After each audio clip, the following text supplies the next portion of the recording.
Hello, mga kamaster, maraming salamat po sa lahat ng tumatangkilik ng.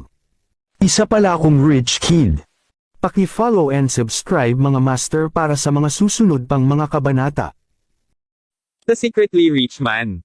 Ang lihim ng mayaman na tao, kabanata 1. Alas 9 na ng gabi sa male dormitory building sa campus ng universidad. Gerald, mangyaring bumaba sa dormitoryo 101 sa unang palapag at dalhin ang aking laptop para sa akin.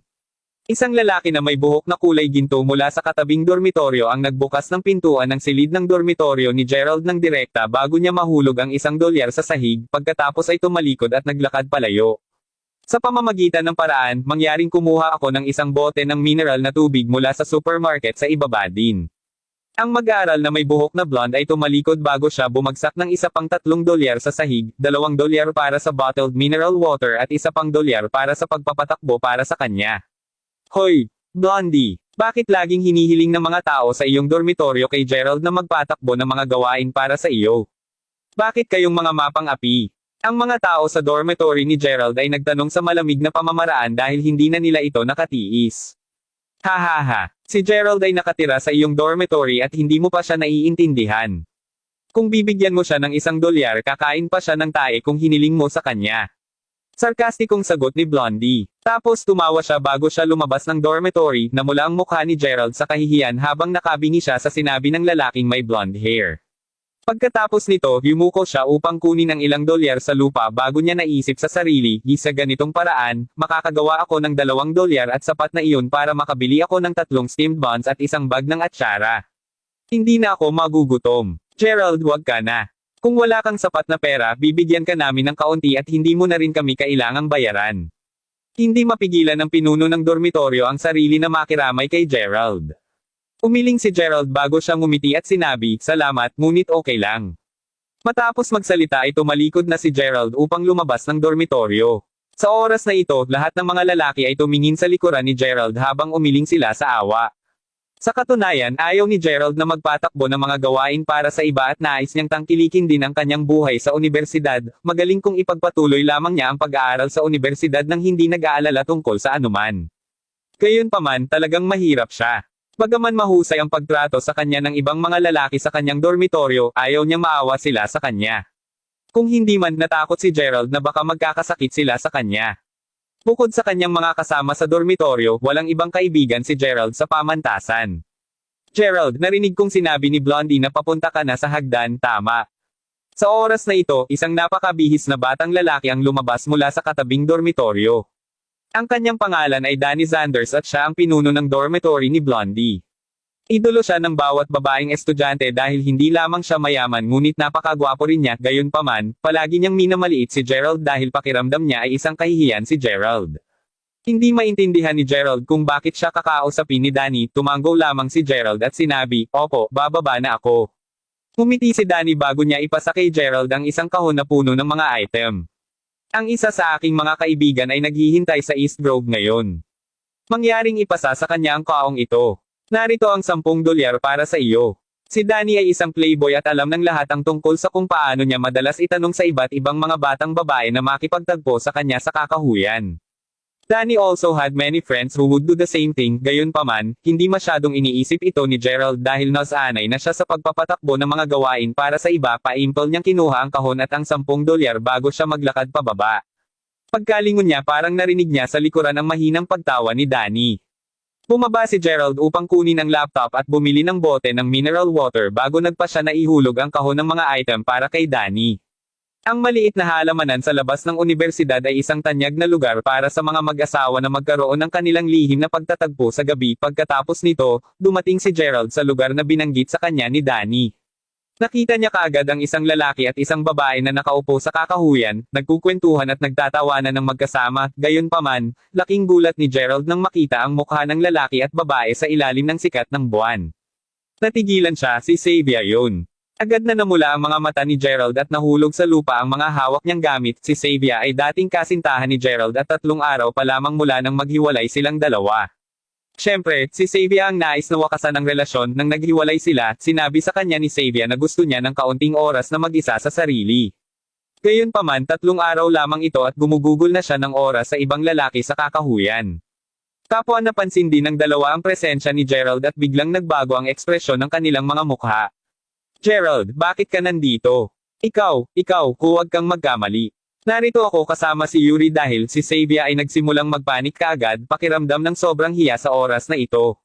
Mabilis niyang ibinaba ang ulo, hindi alam kung paano haharapin si Gerald, ang batang lalaki na nagngangalang Yuri Lowell, na pangalawang henerasyon na mayamang anak, ay sumulyap sa kahon ng mga item na nahulog sa lupa ni Gerald bago siya tumawa ng malakas.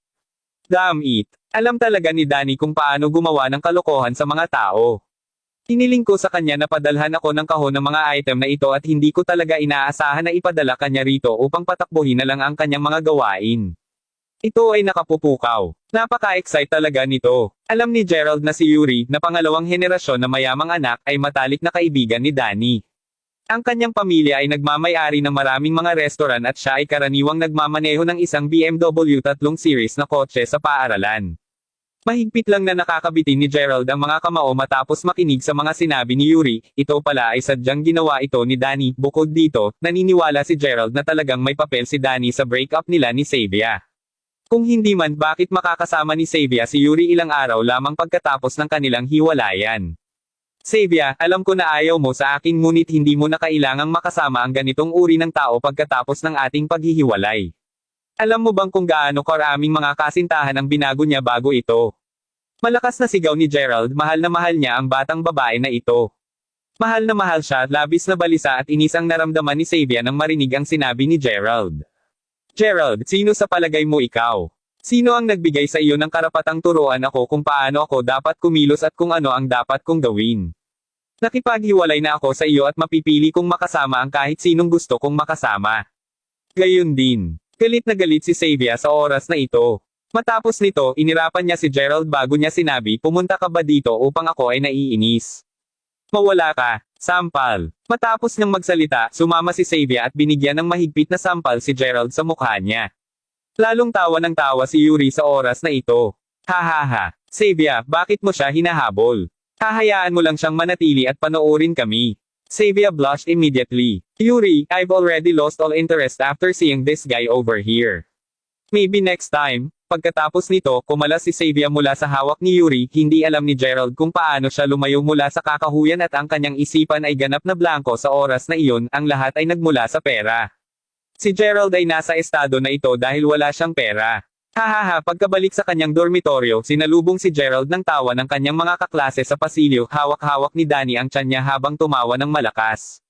Malinaw na sinabi niya sa lahat ng kanilang mga kamag-aral tungkol sa bagay na ito. Hahaha. Gerald, ano ang nakita mo noong naihatid mo ang mga item kanina? Tanong sa kanya ni Blondie na may ngiti sa labi. Damn it. Si Xavier talaga ang may pinaka-perpekto na figure, sabi ni Danny habang nakangisi, mahigpit na isiniksik ni Gerald ang mga kamao at namula ang mga mata sa oras na ito. Gustong-gusto niyang patayin si Danny. Gusto niyang mamatay kasama si Danny. Bakit? Bakit mo ito ginagawa sa akin? Galit na sigaw ni Gerald, tumawa si Danny bago siya sumagot, hoy tingnan mo rito. Hindi naman ako natatakot sa iyo. Sa lahat ng mga mahihirap na tao sa aming klase, ikaw ang pinakahamak ko. Si Xavier ay isang napakagandang babae at sayang ang pagkakaroon niya ng isang relasyon sa isang tulad mo. Mas makakabuti para sa aking kapatid na mag-enjoy at maglaro kasama siya ng ilang araw kahit papaano. Tuldok-tuldok. By the way, Gerald, alam mo bang nagawa ni Yuri na kunin si Xavier pagkatapos ng pag-text sa kanya ng mas mababa sa kalahating oras habang hinabol mo siya ng higit sa 1 taon bago siya tuluyang pumayag na maging kasintahan mo? Natatawa ang lahat sa oras na ito at wala namang nagmamalasakit sa dignidad ni Gerald. Ginawa ko ito para sa iyo. Agad na sumugod si Gerald kay Danny bilang isang resulta, natapos na siyang mabugbog ng mga kaibigan ni Danny sa halip. Sa huli, sumaklolo sa kanya ang mga kasama sa bahay ni Gerald at dinala nila siya pabalik sa kanilang sariling dormitoryo, tinakpen ng mukha ni Gerald ang kanyang saplot habang patuloy sa paghikbi habang nakahiga sa kama. Bakit? Bakit nila ako dapat binyuli at yayak sa aking dignidad? Bakit? Wala ba akong anumang damdamin dahil lamang sa mahirap ako? Hindi ba ako isang tao sa kanilang paningin? Nagpatuloy si Gerald na nagpupumiglas sa loob at hindi niya mapigilan ang pagtulo ng luha sa kanyang pisngi. Hindi niya makakalimutan ang tanawin na ngayon lamang niya nasaksihan, hindi niya alam kung gaano siya katagal sa ilalim ng mga takip, umiiyak bago siya tuluyang makatulog, marahil ay dahil sa ito ay isang madilim at tahimik na gabi, napakatahimik na natulog si Gerald ng gabing iyon. Nang magising siya kinaumagahan, wala nang tao sa dormitoryo. Alam ni Gerald na ang pinuno ng dormitoryo ay hindi nais na gisingin siya dahil sa maramdaman niya na mas makakabuti kay Gerald na manatili sa dormitoryo sa halip na pumunta sa silid-aralan pagkatapos ng mga kaganapan noong nakaraang gabi. Nang kunin ni Gerald ang kanyang cellphone, natuklasan niyang marami siyang natanggap na mga text message at hindi nasagot na tawag. Nagulat si Gerald, lahat sila ay mga foreign number. Nakatanggap din si Gerald ng isang text message na nagsasaad na may naglipat ng pera sa kanyang bank account. Daxtonville Bank 19 na taon. Ang balanse ng iyong account na nagtatapos sa 107 ay $1,500,000 United States dollars. Natigilan si Gerald nang tignan ang serye ng mga numero, $1,500,000. Sino ang maglilipat ng $1.2 milyong sa kanya? Nagmamadaling tumawag si Gerald sa bangko upang kumpirmahin ang paglipat at lalo siyang naguluhan matapos makatanggap ng kumpirmasyon mula sa bangko. Sa oras na ito, nagsimulang tumunog muli ang kanyang cellphone. Ito ay isa pang tawag sa telepono mula sa isang pang-internasyonal na numero ng telepono at sinagot kaagad ni Gerald ang tawag. Gerald, natanggap mo na ba ang perang inilipat ko sa iyo? Ako ang iyong ate. Isang pamilyar na boses ang tumunog sa kabilang dulo ng linya. Sister, what the hell is going on? Aren't you and our parents working hard to make money abroad? Where did you get so much money? Gulat na gulat si Gerald. Balak itago ng aming ama sa iyo sa loob ng 2 pang taon ngunit hindi ko magawa ang aking sarili na gawin ito dahil alam kong patuloy kang binubuli sa paaralan. Sa makatuwid, binalak kong sabihin sa iyo ang balita ng maaga. Ang aming pamilya ay talagang mayaman. Ang pamilyang Crawford ay may isang malaking industriya sa negosyo sa buong mundo. Alam mo bang 8% ng mga minahan ng ginto, mineral, at petrolyo sa Africa na kabilang sa aming pamilya? Hindi ito kasama ng lahat ng iba pang mga industriya sa Daxtonville at sa ibang bansa. Ano? Agad na humugot si Gerald. Kung ang $1,250,000 ito ay wala pa sa kanyang mga kamay, hindi niya talaga ito pinaniwalaan. Inisip talaga niya na ginagawa lang siya number 1 ng kanyang kapatid. Alam kong nahihirapan kang maniwala sa akin, Gerald, ngunit kailangan mong malaman na dahan-daang tanggapin ang katotohanan. Sa simula, lumaki din ako sa isang mahirap na kapaligiran ngunit sa pagtagal ng ilang oras, unti-unti kong nakilala ang pamumuhay ng lifestyle ng isang mayamang tao. Sa pamamagitan ng paraan, nagpadala ako ng isang bagay sa iyo sa pamamagitan ng surir at dapat itong dumating sa kaninang umaga. Hindi mo na kailangang mag-alala tungkol sa pera sa hinaharap. Hindi ko alam kung magkano ang gastos sa Daxtonville ngayon ngunit hindi ka dapat mag-alala, gamitin mo lang ang $1.2 milyong sa ngayon. Tatawagan kita ulit sa susunod na buwan. Pagkababa ng telepono ay hindi pa rin makapaniwala si Gerald, palagi siyang nabuhay bilang isang mahirap na tao sa buong buhay niya, ngunit siya ay talagang pangalawang henerasyong mayamang anak. Ang lihim na mayaman na tao. Kabanata 2. Ito ay lumabas na ang kanyang mga magulang at kapatid na babae ay nagsinungaling sa kanya nang sinabi nila sa kanya na nagtatrabaho sila sa ibang bansa. Pagkatapos nito, diretsong tumawag si Gerald sa kanyang mga magulang. Una silang nagalit na sinabi sa kanya ng kanyang kapatid ang tungkol sa kanilang kayamanan nang walang pahintulot sa kanila ngunit sa ilang sandali, napagpasyahan nilang humingi na lamang ng tawad kay Gerald. Sinabi sa kanya ng ama ni Gerald na wala siyang ibang pagpipilian kundi gawin ito dahil nais niyang itaas siya upang magkaroon ng isang kababang loob. Pagkatapos nito, maraming ipinaliwanag sa kanya ng kanyang ama. Pagkatapos ay nag-alis si Gerald ng $100,000 mula sa bangko bago siya mamili kasama ang ilan sa mga black bank card na naipadala lamang sa kanya ng kanyang kapatid. Sa katunayan, hindi pa rin ganap na kumbinsido si Gerald. Panaginip lang ba ito? Labis na nasasabik si Gerald sa oras na ito. Hahaha. Savia, kung hindi ka nakipaghiwalay sa akin, mabibili kita ng kahit anong gusto mo ngayon. Yuri at Danny, ninsulto mo na at biniro mo ako sa unibersidad. Nagtataka ako kung ano ang magiging reaksyon ninyong dalawa sa hinaharap. Mapait na ngumiti si Gerald sa sarili, halos tanghali na nang umalis siya sa bangko. Sa oras na ito, tumunog ang cellphone ni Gerald at napagtanto niya na ito ay isang tawag sa telepono mula sa pinuno ng kanyang dormitory. Kamusta? Gerald, okay ka lang? Bakit wala ka sa dormitoryo? Oh, naglakad-lakad ako. Ang iilan sa atin ay natatakot sa kamatayan. Sobrang nag-aalala kami sa iyo. Nga pala, kaarawan ni Noemi ngayon. Dahil hindi ka niya makontak, tinanong niya ako na tanungin ka kung dumadalo ka ba sa kanyang kaarawan sa gabing ito. Sinabi niya na nabanggit na niya sa iyo ang pagdiriwang ng kanyang kaarawan ilang araw na ang nakakaraan. Matapos marinig ang kanyang mga salita, tiningnan ni Gerald ang listahan ng mga hindi nasagot na tawag sa kanyang telepono bago niya napagtanto na napalampas niya ang ilang mga tawag mula kay Noemi. Si Naomi ay kamag-aral ni Gerald at hindi lamang siya napakaganda ngunit napakalapit din niya kay Gerald. Bukod kay Xavier, si Noemi lang ang kaibigang babae ni Gerald. Sa katunayan, naalala ni Gerald na sinabi sa kanya ni Noemi tungkol sa kanyang kaarawan ilang araw na ang nakalilipas. Gayunpaman, wala siyang sinabi sapagkat nagpupumilit na lamang siyang pakainin ang kanyang sarili ilang araw na ang nakalilipas. Ngunit ngayon, napagpasyahan ni Gerald na mabuhay tulad ng isang normal na tao sa kanyang karaniwang bilog ng mga kaibigan, kaya bakit hindi siya pumunta sa birthday party? Kailangan kong kumuha ng Reg Along kaarawan para sa kanya, tama. Matapos isabit ang telepono, tumingin sa paligid niya si Gerald at ang nag-akit lamang sa kanya ay ang Hermes shop. Ito ay isang bantog sa buong mundo na tindahan na luho na may dalang mga marangyang item. Kahit na napakamahal nito, maraming pangalawang henerasyon na mayamang anak mula sa universidad ni Gerald ang nagnanais na pumunta dito higit sa lahat dahil sa prestihiyo. Hindi plano ni Gerald na pumasok sa tindahan ngunit bigla niyang naisip ang Universal Global Supreme Shoppers Card na ipinadala sa kanya ng kanyang kapatid ngayon. Nakaramdam siya ng labis na tukso sa oras na ito. Sa una ay nag-aatubili siyang gumastos ng pera ngunit nang maisip niya ang tungkol sa card, agad na bumawas ang pagkakasala ni Gerald. Matapos huminga ng malalim, naglakad agad si Gerald papasok sa Hermes B Boutique Store. Hello sir, ano ang magagawa ko para sa iyo? Isang napakagandang sales girl sa loob ang masalubong sa malubong kay Gerald. Even though there was a trace of contempt in her eyes when she glanced at Charlie's clothes, she was still very polite. Alam niya na ang lahat na pumasok sa tindahan na ito ay karaniwang lilainggan muna sa paligid ngunit hindi niya maintindihan kung bakit may isang taong kagaya niya na nais na pumasok sa kanilang tindahan ng boutique. Titingnan ko muna ang paligid ng tindahan, agad na sagot ni Gerald. Ito ang kanyang kauna-unahang pagkakataon na pumasok sa isang marangyang tindahan ng B-boutique kaya hindi niya talaga alam kung ano ang bibilhin.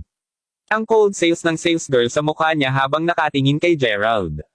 Yuri, maaari mo ba akong bilhan ng isang bag? Sa oras na ito, isang pamilyar na boses ang umabot sa tainga ni Gerald at nakita niya ang isang magandang batang babae na papasok sa tindahan habang nakahawak ito sa braso ng ibang lalaki. Agad na nagbago ang ekspresyon ng mukha ni Gerald nang lumingon siya at nakita ang mag-asawa. Ito ay walang iba kundi si Yuri at Xavier. Kamusta? Ito ba ang iyong kasintahan, G? Lowell. Ang ganda talaga niya. Sa sandaling nakita ng sales girl na naglilingkod kay Gerald kanina kay Yuri, nagkaroon ng pagbabago sa 180 degree sa kanyang pag-uugali habang binati siya nito ng may ngiti sa labi. Alam ng lahat na si Yuri ay isang pangalawang henerasyon na mayamang anak at siya ay nakakaakit sa kung saan man siya magpunta. Iyon ang dahilan kung bakit sumugod kaagad sa kanya ang sales girl. Rachel, ito ang aking kasintahan, Xavier. Dinala ko siya dito upang tingnan ngayon dahil gusto kong bilhan siya ng isang bag. Namula si Xavier sa oras na ito. Si Yuri ay talagang isang mayamang binata na kinikilala saan man siya magpunta. Sa oras na ito, itinuro ni Xavier ang isa sa mga bag bago niya sinabi, Yuri, gusto ko ang bag na ito. Ang bag ay inilagay sa loob ng isang gabinete at mukhang napakamarangya at engrandi. Ngumiti si Rachel bago niya sinabi, ang bag na ito ay isang edisyon ng collector na ipinakilala sa pagdiriwang ng ika-200 anibersaryo ng Hermes. Mayroong 200 mga unit lamang ng bag na ito na ginawa sa buong mundo at nagkakahalaga ng $55,000. Ano? Gulat na gulat si Xavier at hindi niya mapigil ang humingal ng malakas. Tumalon din ng bahagya si Yuri bago siya ngumiti at sinabi, Rachel, kung hindi ako nagkakamali, ito ay isang handmade bag na may mahusay na pagkakagawa. Ito ay inilabas lamang noong nakaraang taon at nanalo na ito ng isa sa mga spot sa listahan ng nangungunang 10 kalakal na produkto sa buong mundo, tama ba? Labis na nagulat si Rachel sa malawak na kaalaman ni Yuri. Tila marami kang nalalaman tungkol sa mga bag. Umiling si Yuri bago niya sinabi, gusto kong mag-research ng mga mamahaling paninda ngunit ito talaga ay isang napakamahal na bag. Pagkatapos nito, tiningnan ni Yuri si Xavier bago niya sinabi, mahal ko, talagang may kasiya siya kang lasa. Makuha ka namin ng isa pang bag na nagkakahalaga ng $5 o $6,000 sa halip. Mas gugustuhin pang mamatay ni Yuri kaysa bumili ng isang bag sa halagang $55,000. Sinabi ni Xavier na sinabi niya, ang kasintahan ni Alice ay bumili sa kanya ng isang bag na nagkakahalaga ng higit sa $8,000. Kaya maghihintay ka hanggang sa makakuha ako ng karagdagang allowance sa susunod na buwan kung gayon. Sa oras na ito, ang iba pang mga tao na narinig lamang na ipinakilala ng Rachel ang bag kay Yuri ay mabilis na pinalibutan ang gabinete na naglalaman ng marangyang bag. Nang pinag-uusapan ni Yuri ang tungkol sa bag na nagkakahalaga ng $55,000, tila napaka may kaalaman siya. Ang bawat isa ay labis na humanga sa kanyang kaalaman nang makita ni Gerald na iniwan na siya ng sales girl na mag-isa, ayaw na niyang manatili sa boutique shop dahil ayaw niyang makita siya ni Xavier. Sa oras na ito, biglang lumapit ang isang mas batang sales girl kay Gerald bago siya yumuko at sinabi, "Hello sir, paano kita matutulungan ngayon?" Mukhang nagsimula lang siyang magtrabaho bilang isang sales girl.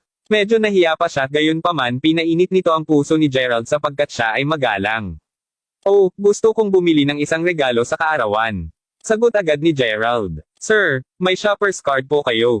Kung mayroon ka nito, masisiyahan ka sa isang diskwento sa iyong mga pagbili."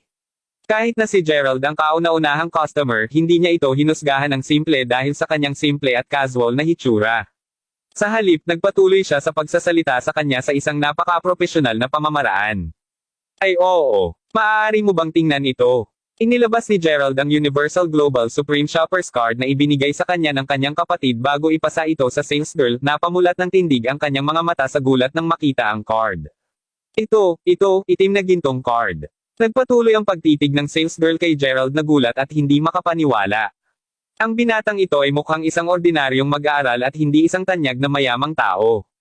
Paano siya maaaring magkaroon ng isang itim na gintong card? Naguluhan si Gerald at tinanong niya, ano ang isang itim na gintong card?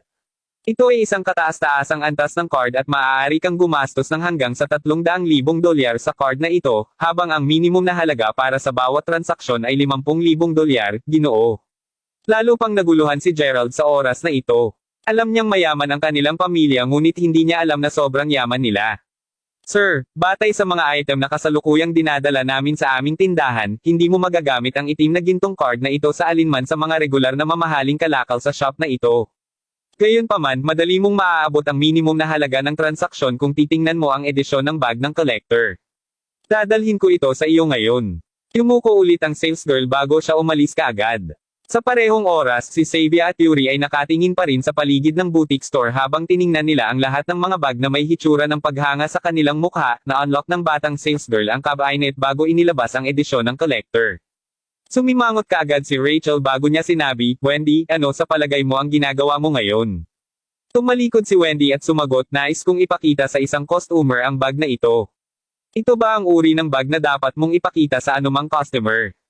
Kanino mo ito ipinapakita?" Nakasimangot si Rachel habang nakatitig kay Wendy. Tumingin si Wendy sa direksyon ni Gerald habang sinabi niya ng may paggalang, "Ang Ginoo dito." Tumalikod din sina Yuri at Xavier upang tingnan ang direksyon na tinuro ng sales girl bago sila humagalpak ng tawa. "Ha. Hindi napigilan ni Yuri ang tawa nito nang makita niya si Gerald, kung kaya niya, gumaulong na sana siya sa lupa habang tumatawa. "Ano ang pinagsasabi mo? Gusto ng lalaking iyon na makita ang bag ng collector?" Tanong ni Yuri sabay turo ng daliri kay Gerald. Ito ay isang malaking biro kay Yuri. Napatingin si Yuri kay Gerald na may kasuklam-suklam na ekspresyon sa mukha at naramdaman ni Gerald na medyo nahihiya sa oras na ito dahil maraming tao ang nakatingin sa kanya. Si Rachel ay mayroon ding pangit na ekspresyon sa mukha habang sinasabi, "Wendy, sa palagay mo ba makakaya ng taong ito na bumili ng anuman sa mga bag sa aming tindahan ng boutique? Sinong binibiro mo?" "No, Rachel. That customer has a black gold card. He is our VIP customer." Ha. Tumawa ulit ng malakas si Yuri. "Isang VIP customer. Siya ay isang tanyag na tao sa aming universidad." Sinamon din ng tingin ni Xavier si Gerald na naiinis na sinabi, "Gerald, hindi ka ba nahihiya sa sarili mo? Bakit hindi mo umalis kaagad sa lugar na ito?" Ha. Napatingin sa paligid si Gerald habang ang dami ng tao ay patuloy na kinukutsa siya. Ang batang sales girl ay inilagay din sa napakahirap na posisyon habang si Rachel ay nakatingin kay Gerald na naiinis. Sa oras na ito, sumampa lang si Gerald sa counter bago niya mailagay ang itim na card na ginto sa counter. "Bibili ako ngayon ng edisyon ng bag ng collector na ito." Kabanata 3. Gerald, bakit ka nagkukunwaring mayaman? Mapanghamong tanong ni Xavier. Gayunpaman, nagulat si Rachel matapos mailagay ni Gerald ang black gold card sa counter. Ang Universal Global Supreme Shoppers Card na ito para sa mga mamahaling tindahan ay magagamit lamang sa pinakamayaman at makapangyarihang pamilya sa buong mundo. Walang duda na ang may-ari ng itim na gintong card ay talagang napayaman at makapangyarihan. Sa kabilang panig, mabilis na dinala ni Wendy ang card reader sa counter. Pagkatapos nito, ipinasok ni Gerald ang kanyang kaarawan sa card reader bilang passcode at matagumpay ang transaksyon. Matagumpay na nakumpleto ang transaksyon. "Oh my God!" Gulat ang lahat ng tao. Ay nako, nabili lang ba ng batang ito ang edisyon ng bag ng collector ng Hermes na nagkakahalaga ng 55,000 dolyar? Napakayaman talaga niya. Talaga bang isang mapagpakumbabang anak na mayaman ng pangalawang henerasyon na ito? Lahat ay nakatingin kay Gerald na may maapoy na mga mata sa oras na ito, kahit si Yuri ay nakatitig kay Gerald na hindi makapaniwala. Paano maaaring ang yaman na ito ay yumaman? Nakaramdam siya ng matalim na sakit sa kanyang puso. Bukod dito, ipinapakita pa rin niya ang kanyang kaalaman sa lahat ng mga mamahaling kalakal bago ito. Ngayon, wala siyang ibang hitsura kaysa sa isang payaso. Si Xavier ay may isang hitsura ng hindi makapaniwala sa kanyang mukha sa oras na ito. Ikaw, Gerald, saan mo nakuha ang card na ito? Paano niya maaaring bilhin ang bag na nagkakahalaga ng 55,000 dolyar tuwing nais niya? Hindi makapaniwala si Xavier na nagmamay-ari din si Gerald ng isang Universal Global Supreme Shoppers card. Kahit na ang card na marangyang mamimili ay napakahalaga sa sarili nitong. Nabili lang niya ang bag ng mag-isa. Ito ba ay totoo? Sinulyapan ni Gerald si Xavier ngunit wala man lang siyang sinabi. Nararamdaman pa rin niya ang matalim na sakit sa kanyang puso ngunit nanlamig siya ng malamig kay Xavier. Sa oras na ito, naisip ni Gerald sa kanyang puso, ang aking kapatid na babae ang siyang nagbigay sa akin ng card na ito at talagang makakabili ako ng isang bagay na nagkakahalaga ng hanggang 300,000 dolyar. Sir, ibabalot ko agad sa iyo ang item na ito. Mangyaring maghintay ng kalahating oras. Ito ay isang napakamaluho na produkto kaya dapat nating tiyakin na ang packaging para sa bag ay perpekto. Nakaramdam ng labis na kahihiyan si Gerald sa dami ng tao na nakatitig sa kanya ng masidi. Matapos niyang tanggihan ang serbisyo sa pambalot, kinuha ni Gerald ang bag sa kanyang kamay habang naghahanda siyang umalis kaagad. Sandali lang. Tumigil ka dyan. Si Yuri ay may pangit na ekspresyon sa mukha habang naglalakad sa harap ni Gerald upang pigilan siyang umalis. Anong gusto mo? Malamig na tanong ni Gerald. Ngumuso si Yuri bago niya tinuro ang itim na gintong card sa kamay ni Gerald. Pinaghihinalaan ko na ninakaw mo ang itim na gintong card mula sa orihinal na may-ari nito. Kung sa bagay, hindi gaano kahirap magnakaw ng password ng isang tao o passcode sa ngayon. Pagkatapos nito, tiningnan ni Yuri si Rachel bago niya sinabi, Rachel, payuhan ko kayo na tawagan ang manager mo upang alamin agad ang bagay na ito. Kung ang itim na gintong card na ito ay talagang ninakaw, mag-iiwan ito ng napakasamang reputasyon para sa iyong tindahan ng butik kapag nalantad ang bagay na ito.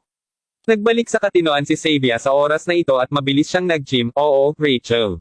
Paano ang isang taga-tamo tulad ni Gerald na posibleng nagmamay-ari ng isang kataas-taasang card at makakabili ng isang napakahalagang bag?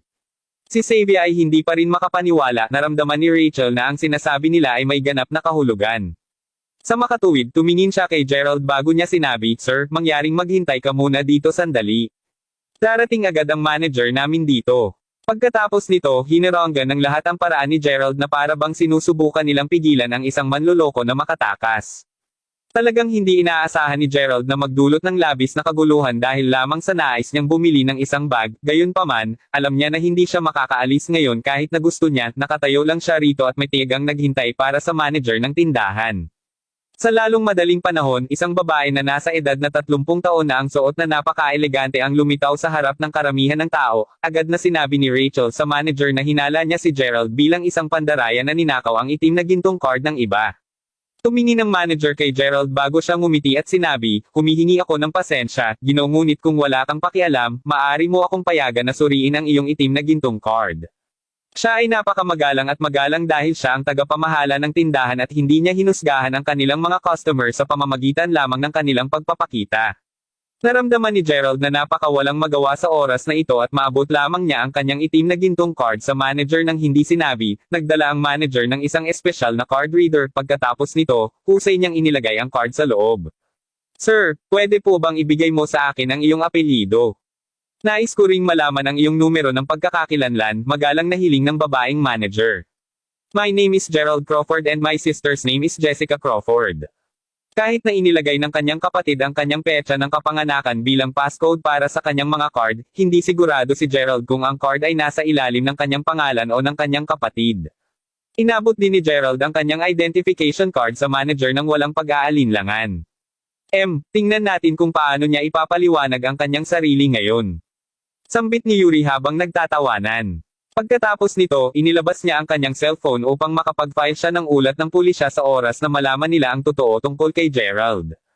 Ang babaeng manager ay nagpatuloy sa kanyang inspeksyon. Makalipas ang ilang sandali, isang hitsura ng sindak ang sumilay sa kanyang mga mata nang makita niya na si Gerald talaga ang may-ari ng itim na gintong card. Siya ay talagang isang kataas-taasang kasapi at nangangahulugan ito na siya ay miyembro ng isang napakamayaman at makapangyarihang pamilya sa buong mundo.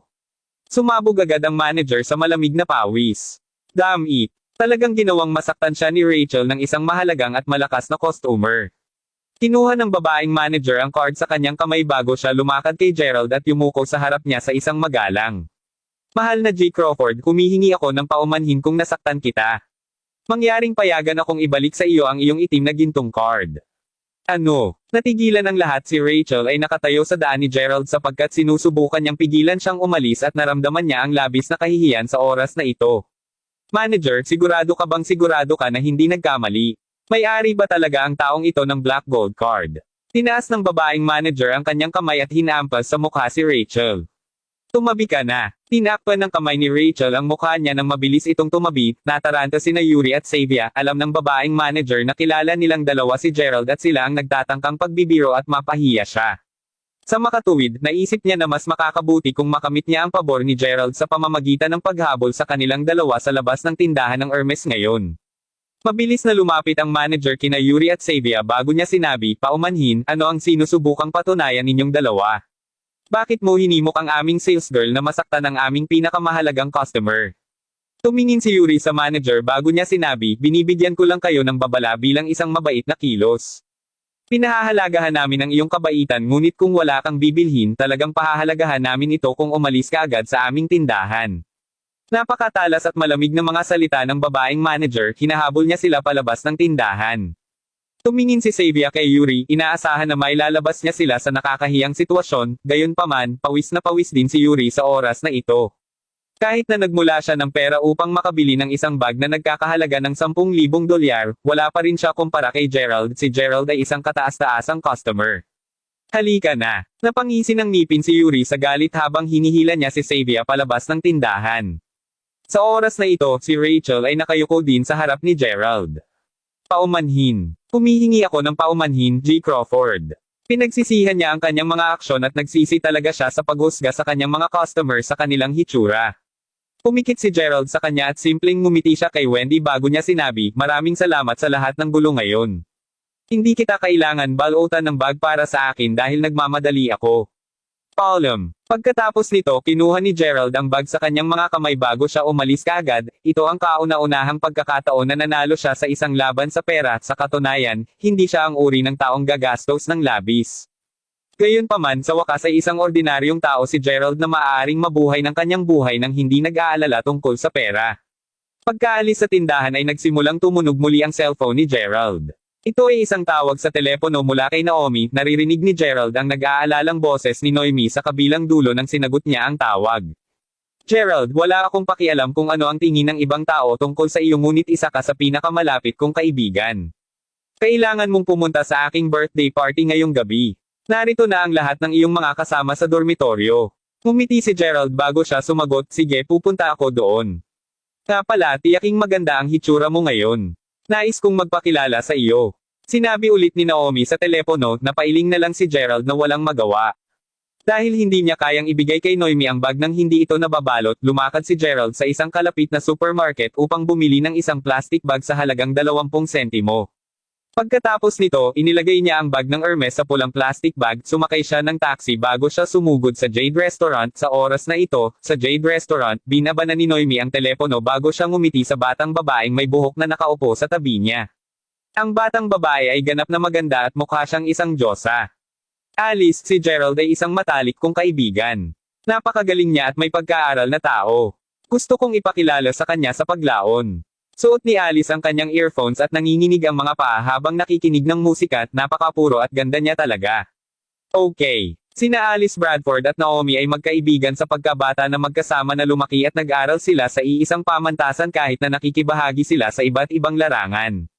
Dahil kaarawan ngayon ni Noemi, inimbitahan niya si Alice at ang ilan sa kanyang mga kaibigan sa dormitoryo na ipagdiwang ang kanyang kaarawan kasama siya. Sa oras na ito, alam din ni Noemi na kahit isang diyosa si Alice, siya ay walang asawa mula noong high school at kasalukuyan siyang naghahanap ng kasintahan. Binuksan ni Alice ang isang bote ng katas habang inumin niya ito sa kaaya-aya. Sa oras na ito, bumukas ang pinto.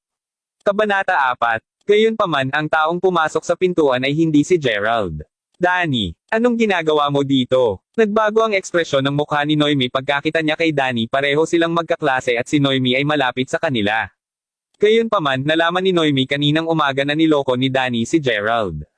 Sa makatuwid, nawala ang galit ni Noemi kay Danny, hindi inaasahan na ang taong ito ay sobrang makapal ang balat at talagang pumunta siya rito kahit na pinagagalitan lang siya.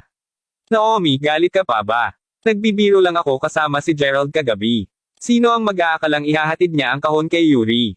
Sagot ni Danny habang ngumiti siya ng masigla, marami rin sa kanyang mga kasama sa kwarto ang sumama din sa kanya at lahat sila ay nagdala ng mga regalo. Sa pagsasalita tungkol dito, ang pamilya ni Noemi ay napakayaman din at inalok na ni Noemi na tulungan si Gerald ng maraming beses. Gayunpaman, palaging tinanggihan ni Gerald ang kanyang mabuting kalooban. Kilala ni Danny si Noemi mula pa noong sila ay nasa high school. Naomi, ito ba ang Gerald na ipapakilala mo sa akin? Ano ang nangyayari? Tanong ni Alice habang nakatitig kay Danny. Pagkakita na lang ni Danny kay Alice, ang kanyang mga mata ay nagniningning ng maliwanag. Sa katunayan, nais na niyang makilala si Alice mula pa noong unang panahon. Si Alice ang pinakamagandang batang babae na nakita niya sa Broadcasting and Media Department. Sa oras na ito, ang tanging dahilan kung bakit nagtipon siya ng lakas ng loob na walang balak na dumating at humingi ng tawad kay Noemi ay dahil alam niyang nandito rin si Alice. Pagkarinig ni Danny ng mga salita ni Alice, mabilis niyang sinabi, "Kumusta, ang magandang Alice?" Kaklase ko si Gerald. Isa siyang kakulangan na pinagtawanan ko kahapon. Hahaha. When Danny recalled that Gerald had delivered some birth control supplies to his ex-girlfriend last night, Danny could not help but laugh out loud. Manahimik ka nga. Sagot ni Noemi habang nakatingin kay Danny. Sa oras na ito, may isang kakaibang ekspresyon sa mukha si Alice. Mayroon bang napakalaking pagkakaiba sa pagitan ng mahirap at mayamang mag-aaral? Ang mga kasama sa bahay ni Gerald ay mayroon ding napakapangit na ekspresyon ng kanilang mga mukha sa oras na ito. Okay. Wala na akong sasabihin pa. Tumawa si Danny bago sinabi niya, "Naomi, bakit hindi mo tingnan ang nakuha ko para sa iyo?" Tuldok-tuldok panipi. Sa oras na ito, may nagtulak ulit ng pinto. Pagkabukas ng pinto, lumakad si Gerald na may dalang isang pulang plastic bag sa kanyang kamay. "Gerald, narito ka na sa wakas." Agad na tumalon si Noemi na may ngiti sa labi. Tumango si Gerald bilang pagkilala at agad niyang napansin si Danny na nakatitig sa kanya na may isang mapanuyang ekspresyon sa mukha. Sa katunayan, si Danny ay may isang mapagpakumbabang ekspresyon sa kanyang mukha kung ito ay anumang iba pang henerasyon na mayamang anak. Gayunpaman, ngayon din si Gerald ito, tinaas din ni Alice ang kanyang ulo upang tumingin kay Gerald sa oras na ito. Sa katunayan, gusto talaga maghanap ng kasintahan ni Alice, ngunit nasabi niya kaagad na si Gerald ay marahil ay hindi mula sa isang mayamang pamilya. Wala sa isip si Alice kung galing siya sa isang ordinaryong pamilya basta gwapo at kaakit-akit siya. Gayunpaman, kahit na gwapo si Gerald, masasabi ni Alice na ang lahat ng mga damit na suot ni Gerald mula ulo hanggang paa ay hindi nagkakahalaga ng higit sa $50. Masyado siyang ordinary. Nang maisip ni Alice ang binanggit ni Danny kanina, ang kanyang impression kay Gerald ay umabot sa isang bagong mababang punto. Puno ng pagkabigo ang mukha ni Alice. "Gerald, this is Alice." "Alice, ito ang aking kaibigan, Gerald." Pinakilala nilang dalawa ni Noemi na may ngiti sa labi. Tumango si Gerald bago siya sumagot, "Hello, my name is Gerald." "Masaya akong makilala, Alice." Magalang na inabot ni Gerald ang kanyang kamay. Gayunpaman, hindi man lang nag-abala si Alice na tumingin kay Gerald. Sa halip, simpleng lumingon siya at nagpatuloy sa paghigop ng kanyang katas. Nakabitin sa hangin ang kamay ni Gerald at ilang sandali pa ay kinailangan niyang ibalik ang kamay niya sa sobrang sakit. Alam ni Noemi na ang kanyang matalik na kaibigan ay palaging mayroong ganoong personalidad. Kung interesado siya sa lalaki, mas marami siyang mapag-uusapan. Kung hindi man, simpleng papansinin lamang niya siya ng buo. Hindi sinabi ni Gerald tungkol dito, pa-impulse siyang naglakad upang umupo sa mesa. Sa oras na ito, nakita ni Danny ang pulang plastic na bag sa kamay ni Gerald. Agad na sinabi ni Danny, "Well, Gerald, kaarawan ni Noemi ngayon. Kaya, anong regalo sa kaarawan ang nakuha mo rito? Bakit hindi mo ito ipakita sa amin?" Hindi na nakatiis ang pinuno ng dormitory ni Gerald at mabilis niyang tinanong, "Danny, bakit palagi mong sinusundo si Gerald?" Paimpal na tumawa si Danny sapagkat nasisiyahan siya sa panunuya at pagtawa sa iba. Sumulyap si Danny kay Gerald na may malamig na ekspresyon sa mukha bago niya inilabas ang red along binili niya para kay Noemi. Nabili din pala ni Danny ang isang itim na branded bag para sa kanya. "Naomi, binili ko ito para sa iyo. Isang bag ng Hermes." Pagkalabas pa lang ni Danny ng bag, naintriga agad si Alice at lahat ng mga magagandang kasama sa kwarto. Isang Hermes bag. Ang presyo sa merkado para sa isa sa mga bag ay hindi bababa sa $8,000, tama ba? Ang lahat ng magagandang batang babae ay kaagad na may ibang impression kay Danny, ang taong ito ay talagang napakamapagbigay. Si Alice, ang diyosa na palaging napakalamig sa iba, ay hindi maiwasang masulyap kay Danny sa oras na ito. Hindi naman ganun kamahal. Alam na alam ng tatay ko ang manager sa Hermes kaya binili ko ito sa $7,900. Ngumiti si Danny habang nasisiyahan siya sa kamanghamanghang tingin na binibigay ng lahat sa kanya sa oras na ito, kahit na kinamumuhian talaga ni Noemi si Danny, kinuha niya ito sa kanyang kamay nang hindi nagsasabi ng iba pa. Ang Hermes Rumble talaga ang pinakabagong bag na inilunsad ni Hermes. Napakapopular nito sa Macau, Hong Kong, at Taiwan. Ang eksaktong bag na ito ay nagkakahalaga ng $12,000 doon. Hindi mapigilan ni Alice na mapanganga nang marinig ang mga sinabi ni Danny. Nakita ni Danny ang ekspresyon ng mukha ni Alice at mabilis niyang sinabi, "Alice, ano ang palagay mo tungkol sa bag na ito? Karaniwan bang gumagawa ka ng pagsasaliksik tungkol sa mga mamahaling kalakal?" Tumingin si Alice kay Danny at sa wakas ay ngumiti siya ng mahina bago siya sumagot, "Gusto kong bilhin ang eksaktong parehong bag na ito bago ito ngunit ang presyo ay masyadong mataas." Tuldok-tuldok panipi. Mabilis na sagot ni Danny, "Alice mahal, kukuha ako ng isa para sa iyong kaarawan. Ang $8,000 ay hindi maraming pera sa akin pa rin. Bukod dito, alam ko ang lahat na nagtatrabaho sa Hermes B Boutique Store sa tapat ng aming universidad." Walang sinabi si Alice ngunit simpleng ngumiti siya kay Danny kahit na hindi niya personal na kilala si Danny, narinig na niya ang tungkol sa kanya noon at alam niyang playboy siya, hindi inaasahan, napakatapang din niya at mapagbigay. Hindi mapigilan ni Alice na makaramdam ng kaunting paghanga sa kanya sa ngayon pagkatapos nito, ang pinuno ng dormitory ni Gerald at ang lahat ng kanyang mga kasama sa silid ay naghahain din ng kanilang mga regalo kay Noemi, sunod-sunod. Ang kanilang mga regalo ay natural na hindi kasing mahal ng marangyang Reg along si Danny, ngunit ang bawat isa sa kanilang mga regalo ay nagkakahalaga din ng $300 hanggang $400, ayaw makagambala ni Gerald at simpleng plano niyang ibigay ang regalo kay Noemi matapos ang lahat. Gayunpaman sa oras na ito, tiningnan ni Danny ang pulang plastic bag na nasa kamay ni Gerald bago siya ngumisi at sinabing, "Gerald, mangyaring ipakita sa amin kung ano ang binili mo para kay Noemi. Tingnan lamang ang plastic bag sa iyong kamay. Napakasaya talaga. Danny, pwede ka bang manahimik? Masayang masaya ako kahit anong ibigay sa akin ni Gerald." Pinalaan ulit ni Naomi si Danny, gayunpaman, nakatingin din si Noemi kay Gerald na may pag-asang ekspresyon sa mukha. Medyo nagsisi si Gerald sa kanyang kilos dahil nagmamadali siya, ayaw niyang maghintay ng kalahating oras para ibalot sa kanya ng sales girl ang bag, naisip niya na ito ay magiging isang simpleng pagtitipon lamang kasama ang ilan sa kanilang mga malapit na kaibigan. Hindi niya inaasahan na nandito rin si B** star Danny. "Naomi, binilhan din kita ng isang bag." Sambit ni Gerald habang kinukuha ang bag sa plastic bag. Nakasimangot si Alice sa oras na ito dahil hindi talaga siya makapaniwala sa kanyang mga mata. Ang taong ito ay napakahirap. Hindi talaga siya makapaniwala. "Wow!" Sigaw ni Danny kaagad paglabas ni Gerald ng bag. Pinili din talaga ni Gerald si Naomi ng isang Hermes bag. Pinili niya rin siya ng isang mamahaling item. "Gerald, maaari mo bang sabihin sa akin kung saan sa merkado ang binili mo ng bag? Mura ba?" Ang mga salita ni Danny ay tumawa agad ang lahat ng mga batang babae na naroroon. Alice shook her head slightly at this time. She originally thought that even though Gerald was poor, he would probably be a good friend. Gayunpaman, simpleng tumingin lamang si Alice kay Gerald ngayon. Ito ang limitadong edisyon ng bag ng Hermes ng collector na inilunsad sa panahon ng kanilang ika-200 anibersaryo. Mayroong 200 mga unit lamang ng bag na ito sa mundong ito at ang bawat isa sa mga bag na ito ay nagkakahalaga ng $55,000. Nakilala agad ni Alice ang bag. Marami ding mga ginaya sa internet at ang peking bag ay nagkakahalaga ng mas mababa sa $100. Gayunpaman, gaano man kabuluhan ang isang tao, hindi nila bibilhin ang peking bersyon ng bag na ito dahil nakakahiya talaga na gumamit ng peking high-end na produkto. Hindi naman magalang si Alice nang masulyapan niya si Gerald. Pinasakit siya ng taong ta. Nauna nang naisip ni Noemi na bibili si Gerald ng ilang mga gadget para sa kanya ngunit hindi talaga niya inaasahan na bibili siya sa kanya ng imitasyon na item. Gayunpaman, ngumiti pa rin si Noemi habang sinasabi, "Salamat, Gerald. Lubos akong nagpapasalamat at masaya kahit anong makuha mo ako ngunit hindi mo dapat gastusin ang napakaraming pera sa hinaharap.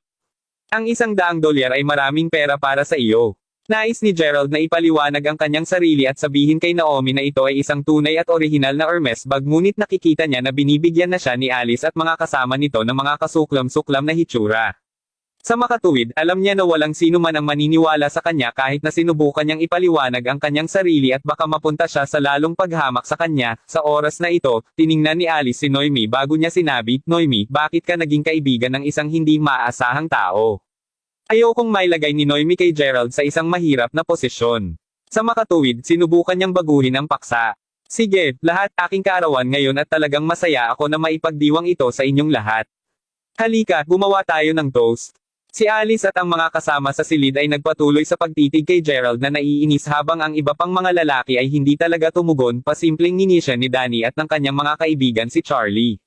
Ayaw ni Gerald na pahirapan si Noemi dahil alam niyang nahuli siya sa pagitan niya at ng mga kasama nito, mabilis siyang tumayo at sinabi, Naomi, happy birthday sa iyong ngunit naalala ko lang ang isang bagay na dapat kong gawin pabalik sa aking dormitoryo kaya aalis muna ako. Magsaya ka. Alam ni Gerald na sobra siya kaya tumayo siya upang umalis kaagad. Gerald. Kabanata 5. Lumabas kaagad si Gerald ng silid sa oras na ito, hinabol agad ni Naomi at ng pinuno ng dormitory ni Gerald na si Harper si Gerald. Anong ginagawa mo? Hindi ko sinabi na ayoko ng regalo mo, nag-aalalang sabi ni Noemi. Nagsalita din si Harper sa oras na ito. Gerald, huwag kang umalis. Manatili at maghapunan bago ka pumunta. Kung aalis ka ngayon, mag-asawa na tayo dito. Ngumiti si Gerald bago siya sumagot, you guys can continue, have fun here. Mayroon talagang isang bagay na dapat kong gawin ngayon ngunit sana maniwala kayo ay hindi ako ang uri ng tao na bibili ng isang bagay na huwad. Hindi alam ni Gerald kung maniniwala ang mga kaibigan sa kanya. Habang iniisip niya ito, masisisi lamang ni Gerald ang kanyang kapatid sa pagbibigay sa kanya ng card ng isang minimum na halagang gagastos na $50,000 kahit na patuloy na kinukumbinsi ni na Harper at Naomi si Gerald, nagpa siya pa rin siyang umalis sa huli. Nag-iwan ba talaga ang mangganganak na iyon? Nakangiting tanong ni Danny sa sandaling bumalik sina Naomi at Harper sa silid, sumagot si Harper, Danny, hindi mo ba mababago ang target ng pang-api mo? Bakit mo palaging binubuli si Gerald? Hindi ba siya sapat na kawawa? Hindi na ito matiis ni Harper. Hahaha, siya mismo ang humiling nito mismo. Bakit siya bumiling isang peking Hermes bag upang regaluhan si Noemi? Bukod dito pinili pa niyang bigyan siya ng isang peking item ng collector ng limitadong edisyon. Siya talaga ang pinakapangit. Nakangiting ngisi lamang si Alice habang umiling naglakad si Gerald sa kalsada ng walang emosyon sa kanyang mukha pagkalabas ng restaurant, kapag talagang mahirap si Gerald, ang gusto lang niya ay yumaman. Gayunpaman, ngayon na siya ay puno ng cash, wala siyang naramdaman na anumang espesyal. Bukod dito, binili niya ang kanyang kaibigan ng isang bag na nagkakahalaga ng higit sa $55,000 ngunit siya ay hinamak at pinatulan pa rin. Kagaya ng iniisip ni Gerald kung saan siya dapat magtungo, bigla siyang tumanggap ng tawag sa telepono. Ito ay isang tawag sa telepono mula sa kanyang kapatid na si Jessica. Sinagot kaagad ni Gerald ang tawag.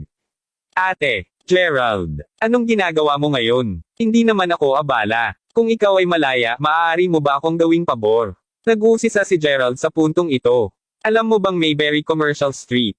Namuhunan ako sa kalyeng iyon at binuo ito nang bumalik ako sa bansa upang makita ka 4 na taon na ang nakakalipas. Kailangan kong pumirma ng isang kontrata sa pag-renew kasama ang ilan sa mga namumuhunan ngunit hindi ako makakabalik sa bansa ngayon. Noon, isinama ko ang iyong pangalan sa pagbuo ng proyekto. Sa makatuwid, ang Mayberry Commercial Street ay nabibilang sa aming dalawa. Magiging pareho kahit na pumirma ka sa kontrata. Pumunta at i-renew ang kontrata para sa akin. Kamusta? Gerald, narinig mo ang sinabi ko. Siyempre, narinig ni Gerald ang lahat ng sinabi niya, gayunpaman talagang nalito siya sa oras na ito. Mayberry Commercial Street. Iyon ang isa sa mga highlight ng Mayberry City.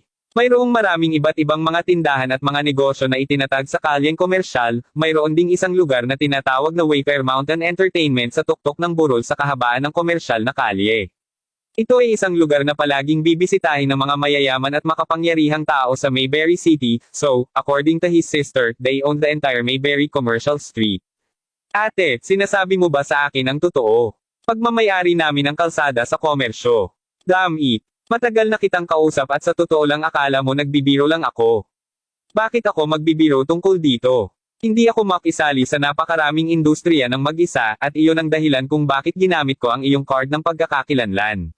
Pagmamayari mo ang kalahati ng komersyal na kalye ngayon. Nakausap ko na si Zach, ang may-ari ng Wayfair Mountain Entertainment. Kapag dumating ka na doon mamaya, sabihin mo lang sa kanya ang iyong pangalan at ipaalam sa kanya na ikaw ang pangalawang boss. Ako, okay, yun lang.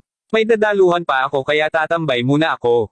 Beep beep beep, hawak ni Gerald ang telepono sa kanyang kamay at tuluyan siyang nagwawala sa mga salita. Hindi pa siya nakapunta sa Wayfair Mountain Entertainment dati at hindi niya alam kung ano ang aasahan. Huminga ng malalim si Gerald bago siya bumati ng taxi at dumiretso sa Wayfair Mountain Entertainment. Pinagsama ang Wayfair Mountain Entertainment na kainan, aliwan, at tirahan sa isang gusali. Ito ay isang malaking manor na matatagpuan sa burol ng Mayberry Commercial Street. Inangat ni Gerald ang kanyang ulo bago lumakad papunta sa manor. Sir, mangyaring maghintay. Hindi inaasahan na napahinto si Gerald ng ilang magagandang ginang sa pagpasok niya sa manor. Sir, nagreserba ba kayo ng lugar dito ngayon? Mabilis na tanong ng isa sa mga batang babae habang nakatingin kay Gerald. Ang mga batang babae na ito ay responsable para sa lahat ng pagtanggap sa front hall at nasanay na sila sa pagtanggap ng maraming mga panauhin sa VIP. Gayunpaman, bihis na bihis si Gerald kumpara sa lahat ng iba pang mayaman at makapangyarihang tao na karaniwang bumibisita. Kahit na ang mga magagandang batang babae ay may paghamak sa kanilang mga mata, magalang pa rin sila kay Gerald. Hindi ako nagreserba ng upuan ngunit narito ako upang maghanap para sa isang tao, sagot ni Gerald habang nakangiti. Sa oras na ito, sinulyapan niya ang mga magagandang batang babae na nasa harapan niya at sa wakas ay naintindihan niya kung bakit ang Wayfair Mountain Entertainment ay itinuturing na isang engkanto sa Mayberry City. Ang 5 o 6 na tumatanggap na ito ay kagaya ng mga mag-aaral na nagtapos lamang sa kolehiyo. Lahat sila ay labis na maganda at mayroon silang mga perpektong figure tulad ng mga modelo. Dito ka para maghanap ng iba. Sino ang hinahanap mo? Hindi mapigilan ng mga magagandang dalaga na sumimangot nang marinig ang mga sinabi ni Gerald. Sa oras na ito, mayroong isang pahiwatig ng lamig sa kanilang mga tinig. Narito ako upang hanapin si Zack. Alam ni Gerald na lahat ng mga babae ay mababa ang tingin sa kanya ngunit sinabi niya rin sa kanila ang totoo. Matapos marinig ang salita ni Gerald, ang ilang mga batang babae ay nagpalitan ng tingin. Hinahanap mo si G. Lyle. Alam ba ng kawawang ito kung sino si G. Lyle? Si G. Lyle ba talaga ay isang tao na nakikita niya kahit kailan niya gusto? Sa oras na ito, sa wakas ay napagpasyahan nila na si Gerald ay isang kakulangan lamang na narito upang maranasan kung ano ang pakiramdam na maging mayaman. Kung sa bagay, ang Wayfair Mountain Entertainment ay isang tanyag na lugar na hindi marunong pumasok ang marami, magkakaroon din ng iba tulad ni Gerald na darating upang sabihin na naghahanap sila para sa isang tao dahil lamang sa nais nilang tingnan ang paligid ng manor. Gayunpaman, ayaw nilang ibagsak siya. Ang mga magagandang batang babae ay pawang nagtapos sa kolehiyo. Sa oras na ito, kahit na kinamumuhian nila si Gerald para sa kanyang mga aksyon, sinubukan nilang manatiling mapagpakumbaba at magalang. Sir, kakailanganin mong gumawa ng appointment ng maaga kung nais mong makipagkita kay G. Lyle. Mangyaring umalis kung hindi ka pa nakakagawa ng appointment upang salubungin siya. Sa oras na ito, agad na alam ni Gerald na ang mga batang babae ay ipinapalagay na nandyan siya ng simple dahil nais niyang tumingin sa paligid ng manor. Pagkatapos nito, naisip niyang tawagan si Jessica upang makontak niya si Zack sa kanyang ngalan. Miss Jane, anong ginagawa mo? Ngayon ko lang napagtanto na ang sinumang maaaring makapasok sa Wayfair Mountain Entertainment. Ang taong nagsalita lamang ay isang binata na may langis ang buhok at siya ay nakadamit ng napakahusay habang kasama siya ng isang kaakit-akit na binibining babae na may mabibigat na pampaganda. Napatingin ang binata kay Gerald na may kasuklam-suklam na ekspresyon sa mukha habang nakangiti sa pagtanggap. Sebastian, hindi mo ba sinabi na ito ang pinakamarangyang lugar sa Mayberry City? Bakit may isang tulad niya dito? Tanong ng babae sa isang mabuong pamamaraan. Ang ilang mga tao ay ipinanganak lamang sa ganitong paraan at wala silang kakayahang ipahayag ang kanilang mga damdamin ng walang anumang panlalait. Ang nangungunang receptionista, si Jane, ay mabilis na humingi ng paumanhin sa binata at sinabing, "Paumanhin, G. Lewis. Haharapin namin ito sa lalong madaling panahon." Inisya ni Sebastian bago sinabi, "Mabuti nga. Mag-o-host ako ng isang pangkat ng aking mga kaibigan mula sa ibang bansa dito sa paglaon at sa palagay ko ang manor na ito ay talagang simbolo ng Mayberry City. Sa makatuwid, inaasahan kong hindi mo mapapasama ang lugar na ito ng walang dahilan. Miss Jane, sana maintindihan mo na ang aking ama ay napakalapit sa iyong boss na si G. Lyle at madalas silang kumain ng magkasama." Mas naging kagalang-galang si Sebastian nang banggitin niya si G. Lyle. Nang marinig ng babaeng nasa braso niya na nakikilala ni Sebastian si Zack, ngumiti siya kaagad dahil si G. Lyle ay isang kilalang tao sa Mayberry City at wala siyang ideya na si Sebastian ay sobrang konektado. Sa oras na ito, lahat ng magagandang batang babae sa reception counter ay nakatingin din kay Sebastian sapagkat lahat sila ay umaasang akitin ang kanyang pansin. Nagmamadaling tumango si Jane bago siya sumagot, "Oo, naiintindihan ko, G. Lewis." Pagkatapos nito, tiningnan ni Jane si Gerald na may mahigpit na ekspresyon sa mukha. Sir, umalis ka agad. Huwag maging sanhi ng anumang kaguluhan sa aming pagtatatag. Kung hindi man wala na akong ibang pagpipilian kundi tumawag para sa seguridad.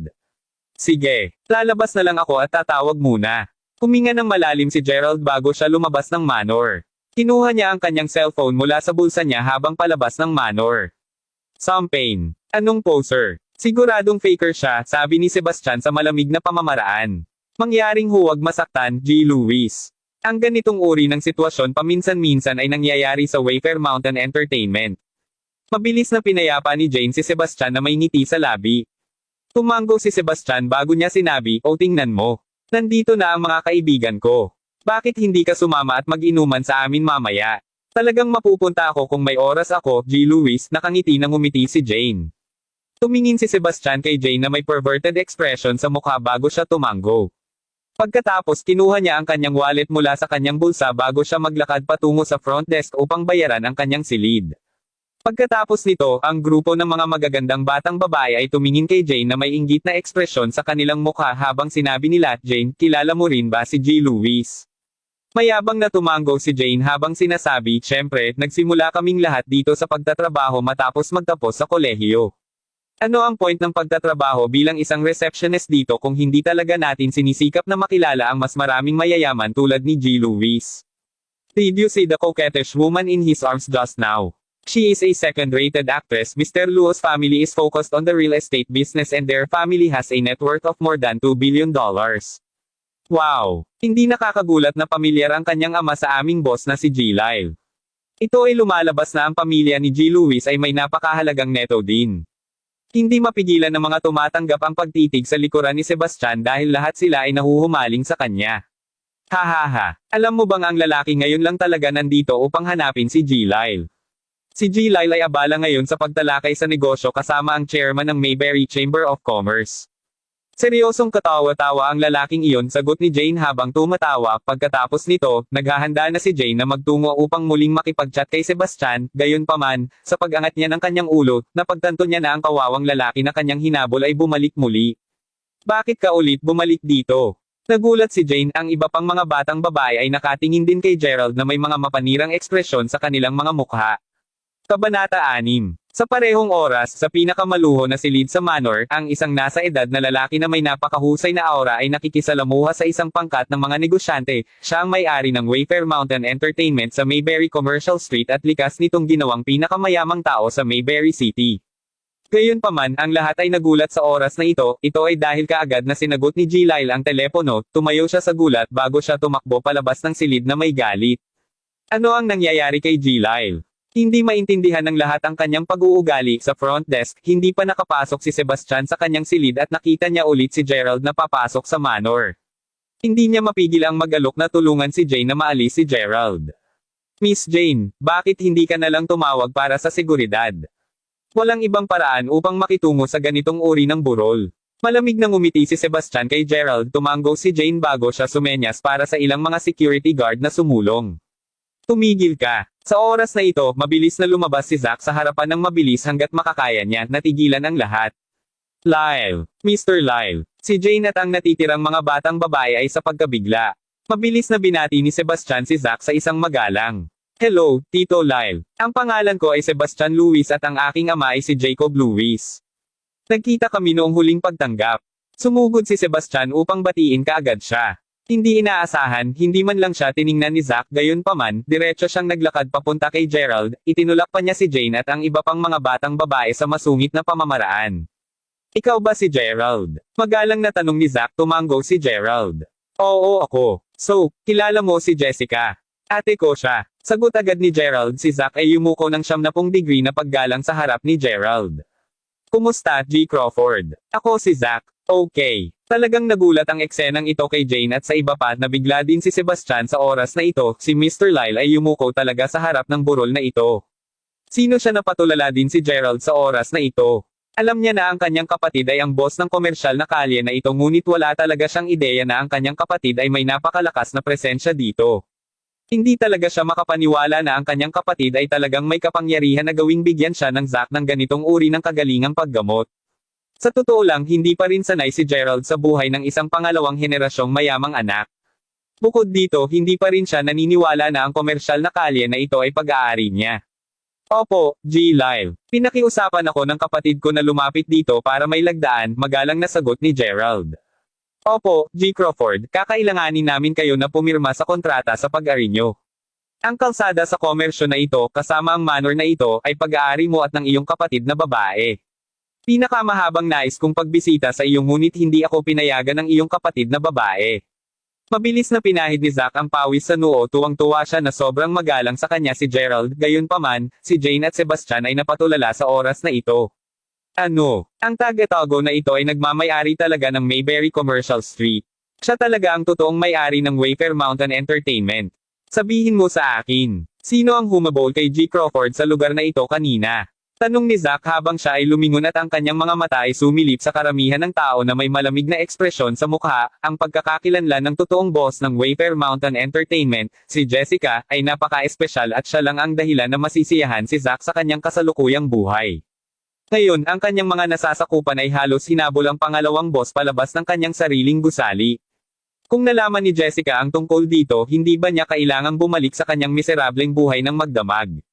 Si Jane ay sobrang nabulabog sa oras na ito at pinababa ang kanyang ulo, hindi naglakas loob na tumangala o magsabi ng anuman. Sa oras na ito, naghihinala pa rin si Sebastian sa pagkakakilanlan ni Gerald. Tio Lyle, sigurado ka bang hindi ka talaga nagkakamali? Paano maaaring ang may-ari na ito ay may-ari ng Mayberry Commercial Street?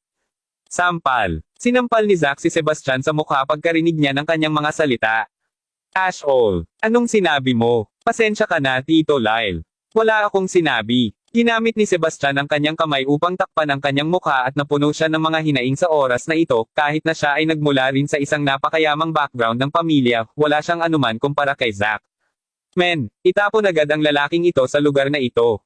Pinigyan kaagad ni Zack ang mga security guard. Opo, Ginoo. Agad na sumugod ang isang pangkat ng mga security guard bago itulak kaagad si Sebastian at ang pangalawang baitang ng aktres sa labas ng manor. Nakakahiya yun. Talagang napahiya si Sebastian ngayon. Pasimpleng pinanood ni Gerald ang nangyayari ngunit nanatili siyang tahimik, talagang hindi niya inaasahan na maging matapat si Zack kahit na mukhang napangibabaw niya.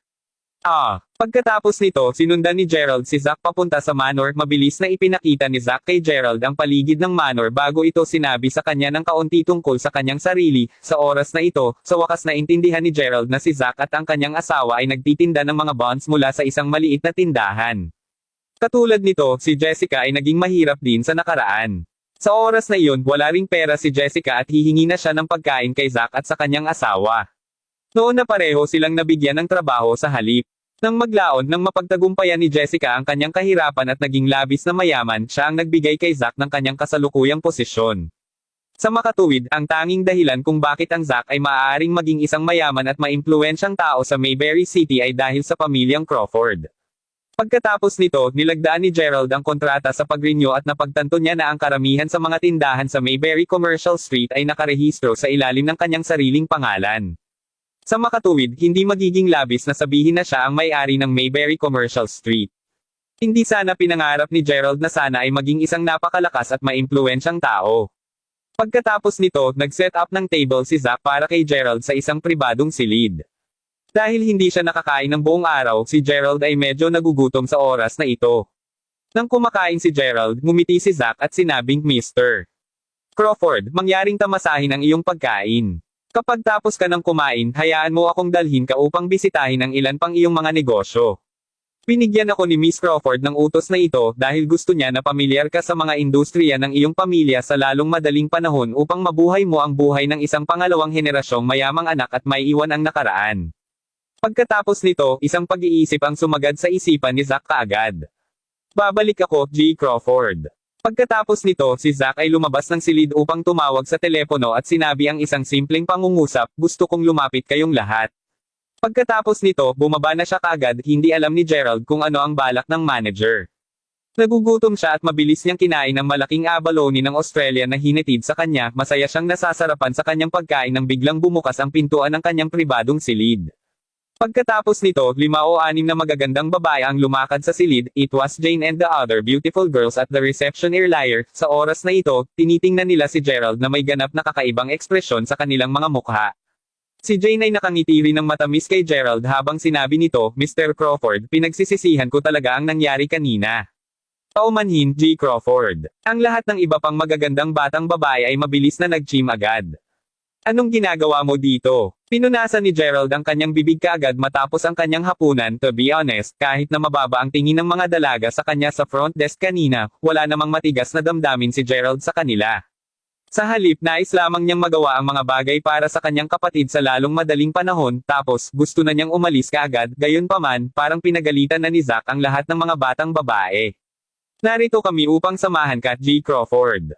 Handa kaming gumawa ng kahit ano para sa iyo basta patawarin mo lang kami, G. Crawford, kaagad na sinabi ni Jane ang mga magagandang batang babae na nagtatrabaho sa Wayfair Mountain Entertainment ay walang alinlangan na mayroon lamang isang totoong layunin na pakasalan ng isang mayamang tao.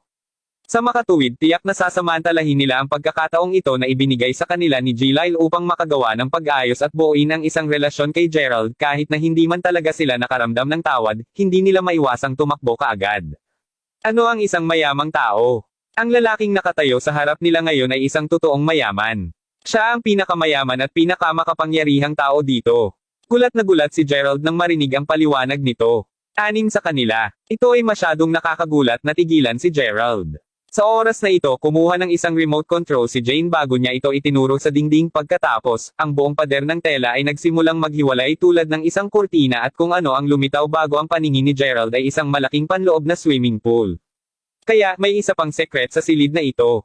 Pagkatapos nito, lahat ng magagandang batang babae, kasama na si Jane, ay mabilis na naghubad ng kanilang mga palda at tinanggal din ni Jane ang kanyang bluse habang nakaupo sa tabi ni Gerald.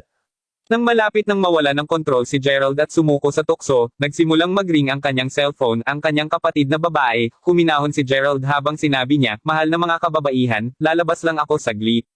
Pagkatapos nito, tumakbo kaagad si Gerald sa silid, ito ay lumabas na ang kanyang kapatid na babae ay tumatawag upang tanungin siya tungkol sa pag-aayos ng kontrata. Pagkatapos nito, sinabi din ni Jessica kay Gerald na masanay sa mayaman at pinayuhan niya siya na makalabas sa impluwensya ng kahirapan. Matapos isabit ang telepono, nagtaka si Gerald sa sarili kung babalik ba siya sa silid, habang iniisip niya ito, bigla niyang naalala ang mga araw na nililigawan niya si Xavier. Noon, totoong mahal na mahal ni Gerald si Xavier at iyon ang dahilan kung bakit niya siya nirerespeto at wala namang sexual na nangyari sa pagitan nila. Ramdam ni Gerald na sumasakit ang puso niya nang maisip niya si Xavier kung malaman ni Xavier na siya ay mayaman ngayon, magbabago ba ang isip niya at pipiliin na makipagbalikan sa kanya? Bigla niyang naisip ang mga oras kung saan pareho silang magkahawak sa kamay habang naglalakad sa cafeteria, library, at sa tuwing sila ay nagkakasama ng oras. Sa oras na ito, nabawasan ang sigasig ni Gerald dahil ayaw niya na walang kahulugan ang una niyang pagkakataon. Pagkatapos nito, nagpasya si Gerald na huwag nang bumalik sa silid at tinawag niya si Zack upang ipaalam sa kanya na aalis muna siya. Pagkaalis sa manor, naglakad-lakad si Gerald sa Mayberry Street na nag-iisa. Ang bawat isa na naglalakad sa kalye ay may bihis na mga kabataan o mga boss na papasok at papalabas ng maraming iba't ibang mga pamayanan. Nagmamay-ari siya ng Mayberry Commercial Street. Hindi na dapat maramdaman ni Gerald na mas mababa na sa iba. Kailangang patuloy na ipaalala ni Gerald sa kanyang sarili ang katotohanan. Sa oras na ito, biglang tumunog sa kanyang tainga ang isang pamilyar na boses. Gerald. Nang lumingon si Gerald, nakita niya si Naomi at Alice na nakatayo sa harap ng pasukan ng isang karaoke bar. Bukod dito, nandoon din sina Danny, Blondie at ang iba pang mga lalaki.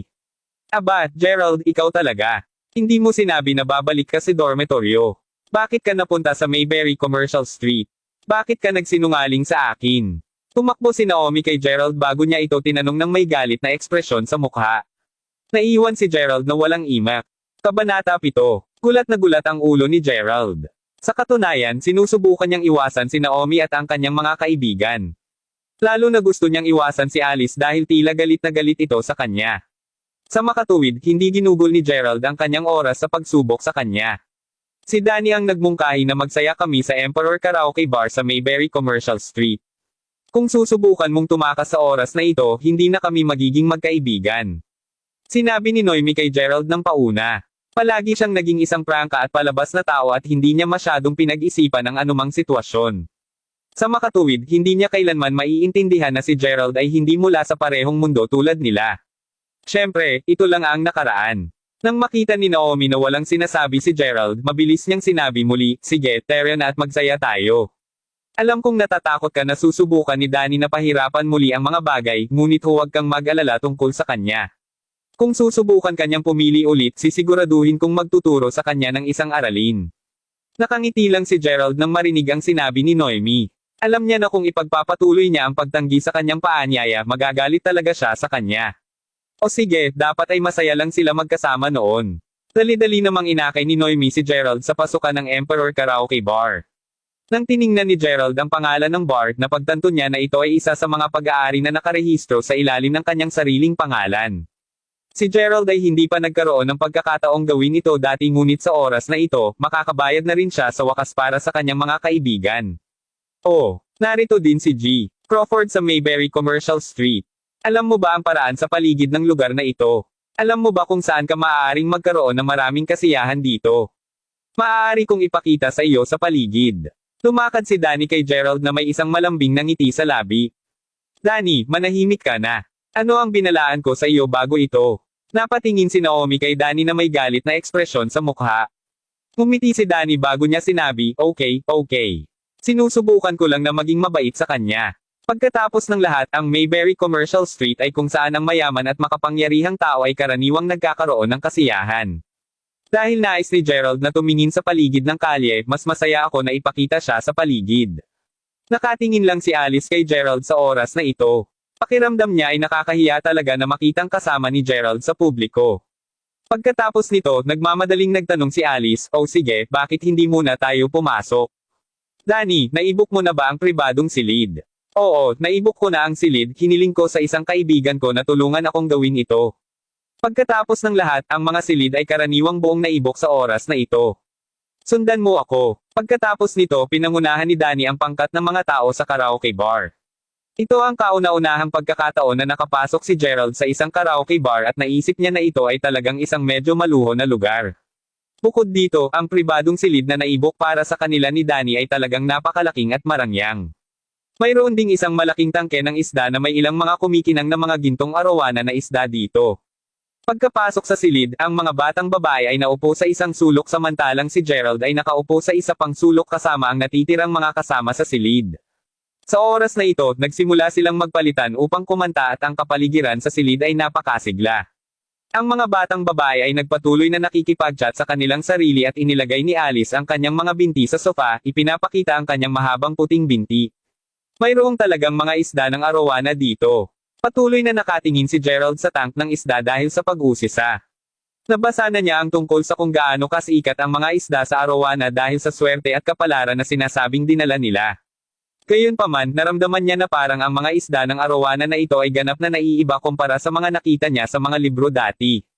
Sa makatuwid, nagpa siya si Gerald na tanungin si Harper tungkol dito, tumango si Harper bago sinabi niya, oo, ang mga ito ay mga isda ng arawana ngunit ang mga narito ay medyo naiiba dahil ang mga ito ay may import mula sa Malaysia. Napakahalaga ng mga ito at tanging ang talagang mayayaman at makapangyarihang mga tao ang kayang bumili ng mga isda sa arawana na ito. Hindi sinasadyang narinig ni Danny sina Gerald at Harper na pinag-uusapan ang tungkol sa arawana. Sa oras na ito, hindi niya mapigilan ang sarili na mapangiti bago niya sinabi, "Oh my God, Gerald. Maaari mo ring makilala ang marangyang tatak na Hermes ngunit hindi mo man makilala ang mahalagang arawana na isda." Pagkarinig niya ng salitang Hermes, hindi mapigil ang sumimangot ulit ni Alice, si Blondie na sumunod din kay Danny sa paligid ay tumawa bago sinabi niya, "Hahaha. Sa kasamaang palad, walang mga peking isda. Kung hindi man tiyak na makikilala ito ni Gerald at tiyak na bibilhin din niya ito." Ang ganitong uri ng isda ng arawana ay itinuturing na isang napakamapagaling na isda na maaaring magdala ng swerte at kapalaran sa pamilya. Nagsalita si Alice sa oras na ito. "Ah, Alice. Napakakaalaman mo talaga." Binigyan agad ni Danny si Alice ng 2 thumbs up. Siyempre, ang aming Alice ay isang napakamatalinong diyosa, hindi katulad ng ilang mga matitipid. Ang mga kasama sa kwarto ni Alice ay chimed in ng walang alinlangan. Hindi ba magiging napakamahal ng pribadong silid na ito? Napaka-close mo ba sa kaibigan mong iyon? Hindi mapigilan ni Alice na tanungin si Danny sa ngayon. Sa katunayan, labis na humanga siya kay Danny nang makilala siya ng buong gabi. Kung si Danny ay medyo mas may edad at matatag na, tiyak na minindagan siya ng pagkakataong maging kasintahan. "It's alright. This private room only costs $4,000 a night," Danny replied in a triumphant manner. After that, he slapped his forehead as though he had just forgotten something. Oh my god. If you hadn't mentioned him, I would have completely forgotten that I promised to give my friend a call once I'm here. Pagkatapos nito, tumabi si Danny upang tumawag sa telepono. Sa oras na ito, nagpatuloy si Gerald sa pagkakaupo sa isang sulok habang masaya siyang nakikipag-chat sa kanyang mga kaibigan. Kahit na una na binalak ni Noemi na ipagdiwang ang kanyang kaarawan kasama ang kanyang mga kasama sa silid at mga kasama ni Gerald, halata na ang kanyang mga kaibigan ay mas interesado sa mga lalaki mula sa dormitory ni Danny. Sa katunayan, naging maayos ang pakikitungo ni Danny at Blondie sa lahat ng mga batang babae sa dormitory ni Alice. Sa sandaling ito, biglang may nagtulak ng pagbukas ng pinto, isang batang lalaki na nakasuot ng itim na suit at isang pares ng maliliit na sapatos na katad ang naglakad agad sa silid. Napakatangkad niya at napakapatas ng balat niya at parang napakaugal niyang tao sa unang tingin. Kapatid Nigel, narito ka. Tumayo si Danny upang salubungin ang lalaki kaagad nang makita siya. Danny, kumusta ka? Nasiyahan ka ba sa pribadong silid na ito? Siyempre. Salamat sa pag-aayos nito sa akin, kapatid Nigel. Kinausap siya ni Danny sa masayang pamamaraan. Sa oras na ito, si Blondie at ang natitirang mga kasama sa kwarto ni Danny ay gumalang din sa pagbati kay Nigel. Danny, tigilan mo na ang pagsasalita. Bakit hindi mo ako ipakilala sa iyong mga kaibigan? Sa oras na ito, sinulyapan ni Nigel ang lahat ng magagandang batang babae na nakaupo sa silid at lalo siyang naaakit kay Alice na napakaganda. O tama, nakalimutan ko yun. Lahat, ipaalam ko sa iyo ang aking kaibigan. Ito si Nigel Fisher at ang kanyang pamilya ay nasa negosyo sa pagkain at pagtutustos ng pagkain. Nagmamay-ari siya ng Grand Marshal Restaurant sa Mayberry Commercial Street at kumikita siya ng 10 milyong dolyar bawat taon. Siya ang dahilan kung bakit namin naibok ang pribadong silid ngayong gabi. Mayabang na ipinakilala ni Danny ang kaibigan. Grand Marshal Restaurant. Wow! Ang mga maaaring magbukas ng isang restaurant sa Mayberry Commercial Street ay karaniwang sobrang mayaman. Bukod dito, tiyak na kumikita sila ng maraming pera. Napatingin si Alice kay Nigel gamit ang kanyang maningning at ningning na mga mata sa oras na ito. Hahaha. Lahat, huwag sana kayong makinig kay Danny, naglalabas lang siya ng kalokohan.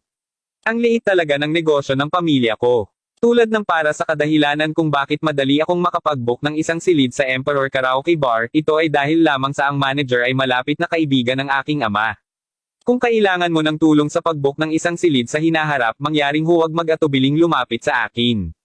Sumagot si Nigel sa isang kababaang loob habang ngumiti. Kapatid Nigel, may girlfriend ka ba? Ang batang babae na nakaupo sa tabi ni Alice ay biglang nagtanong sa kanya ng isang random na tanong at lahat ng nasa pribadong silid ay nagsimulang tumawa kaagad. Mapait na ngumiti si Nigel bago umiling. Pagkatapos nito, tiningnan niya si Alice bago niya sinabi, "Hello, maganda. Nagagalak akong makilala ka. Kamusta?" Sagot ni Alice na may nakal ang ngiti sa labi. Pagkatapos nito, sinimulang ipakilala ni Danny ang bawat isa kay Nigel ng isa-isa. Matapos ipakilala ang lahat sa silid, tumingin si Danny kay Gerald na nakaupo sa sulok. Itinuro niya ang kanyang daliri kay Gerald bago niya sinabi, "Brother Nigel, this is Gerald." Inilahad ni Nigel ang kanyang kamay upang makipagkamay kay Gerald ngunit nagsimula ng kumaibot ang mga talukap ng mata niya kaagad nang marinig ang kanyang pangalan. Ano? Ito ba ang parehas na si Gerald na nawala ang kasintahan kay Yuri at naghahatid pa ng regalo kay Yuri at Xavier noong nasa gubat sila? Panipi. Kabanata 8. Si Danny ay uminis bago sinabi, "Oo, siya ito." Napakakaibang ekspresyon ng mukha ni Nigel at mabilis niyang binawi ang kamay na inabot kay Gerald. Pagkatapos nito, tinapit niya sa balikat si Gerald bago niya sinabi, "Kapatid Gerald, matagal ko nang narinig ang pangalan mo. Nakilala ko rin ang dating kasintahan mong si Xavier. Napakaganda talaga niya. Gusto kong humingi ng tawad sa iyo dahil ninakaw ng kapatid ko sa iyo ang kasintahan mo. Kaya pala kung nais mong magkaroon ng kasiyahan sa Mayberry Commercial Street, banggitin lamang ang aking pangalan at makakakuha ka agad ng 30 diskwento." Humihingi ng paumanhin si Nigel sa isang magaan na pamamaraan. Kapatid Nigel, walang silbi kahit na banggitin niya ang iyong pangalan dahil wala siyang kakayanin kahit ano sa kalyeng ito. Sa oras na ito, hindi mapigilan ni Alice at ng kanyang mga kasama sa silid ang kanilang sarili na tumawa ng malakas. Pasensya na. Nang sinabi ni Yuri na umibig siya sa kasintahan ng isang mahihirap na chap, ipinapalagay ko na ang batang babae ay hindi ganoon kaganda. Gayunpaman, nasulyapan ko ang batang babae noong nagpunta ako sa iyong universidad noong isang araw. Nang makita ko kung gaano kaganda si Xavier, naisip ko talaga na dapat ay talagang mayaman ka. Sagot ni Nigel habang tumatawa. Paano ito posible? Hahaha. Tumawa si Danny. Bukod dito kapatid Nigel, ikaw ang nagbigay ng ideya kay Yuri na i-text si Xavier at gumastos ng pera sa kanya upang maagonya siya kay Gerald. Wala pang kalahating oras ang pag-text ni Yuri kay Xavier bago siya pumayag na makipaghiwalay kay Gerald. Nawala ang ulo ni Harper sa oras na ito at maging si Noemi ay galit na galit nang marinig ang mga salita ni Nigel. Anong ibig mong sabihin? Napakagaling ba ninyo ng mga lalaki dahil mayaman kayo? Tumayo si Harper at sumigaw kay Nigel. Bahagyang kumaibot ang mga eyelid ni Nigel bago niya sinabi, mga kaibigan, hindi ito tungkol sa pera. Kung sino ang pinakamahal at mahal sa babae ay dapat na maging karapat-dapat sa magandang babae. Bakit hindi mo tanungin ang magandang Alice kung tama ang sinasabi ko? Si Alice na nagbigay pansin sa lahat ng mga paggalaw ni Nigel sa buong oras na ito, ay naramdaman na si Nigel ay talagang maganda at maganda ang kilos niya. Bukod dito, dahil nagkaroon siya ng hindi magandang impression kay Gerald, tumango naman si Alice nang marinig niya ang sinabi ni Nigel, nakilala niya si Xavier noon at talagang naramdaman niya na ang Xavier ay napakahusay para kay Gerald. Kaya, sa palagay mo ba may isang tao na nararapat na mamatay dahil lamang sa mahirap sila? Kaya, ang mga mahihirap na tao ay wala man lang anumang pakiramdam. Nangangahulugan ba ito na maaari mo lamang laruan ang damdamin ng iba kahit kailan mo nais na dahil lamang sa tingin mo ay mas mayaman ka sa kanila? Sa oras na ito, si Gerald, na matigang nakaupo sa buong oras na ito, biglang tumayo. Namula ang kanyang mga mata at nakakuyom ang mga kamao habang nakatitig kay Nigel sa galit. Kaya, binibiro niya siya at nakikialam sa kanyang buhay para lamang sa kasiyahan nito. Sa una, plano ni Gerald na tiisin ang lahat ng kahihiyan at pang-iinsulto dahil kaarawan ni Noemi pagkatapos ng lahat, gayunpaman, hindi na napigilan ni Gerald ang kanyang galit. Hindi mapigilan ni Alice na tumingin kay Gerald ng may pagkasuklam. Hindi lamang mahirap ang taong ito, ngunit hindi rin siya matyaga. Hindi ba niya kayang tiisin ito kung may nagsasabi ng ilang masasamang bagay tungkol sa kanya? Nagalit din si Blondie. Gerald, sino sa palagay mo ikaw? Paano ka naglakas loob kausapin si Brother Nigel sa ganitong pamamaraan? Alam mo ba kahit anong ginagawa mo? Upang mapatunayan ang kanyang sarili sa harap ni Nigel, kinuha ni Blondie ang isang bote ng alak bago niya itapon kay Gerald.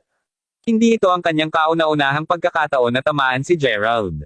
Bukod dito, kailangan niyang gawin ito dahil nais niyang ipakita ang kanyang katapatan at dedikasyon kay Nigel. Gerald, mag-ingat ka. Si Harper, na mabilis ang mata at kamay ay dali-dali na hinayla si Gerald.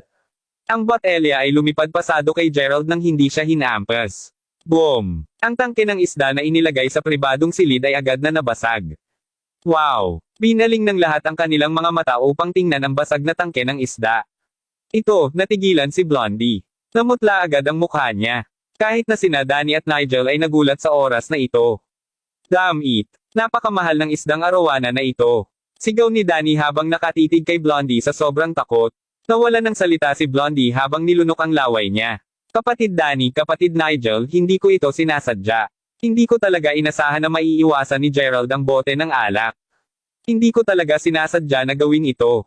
Pagkatapos nito, sinulyapan ni Blondie si Gerald na may galit na ekspresyon sa mukha. Tama iyan. Hindi natin dapat sisihin si Blondie para dito. Hindi dapat iwasan ni Gerald ang bote ng alak.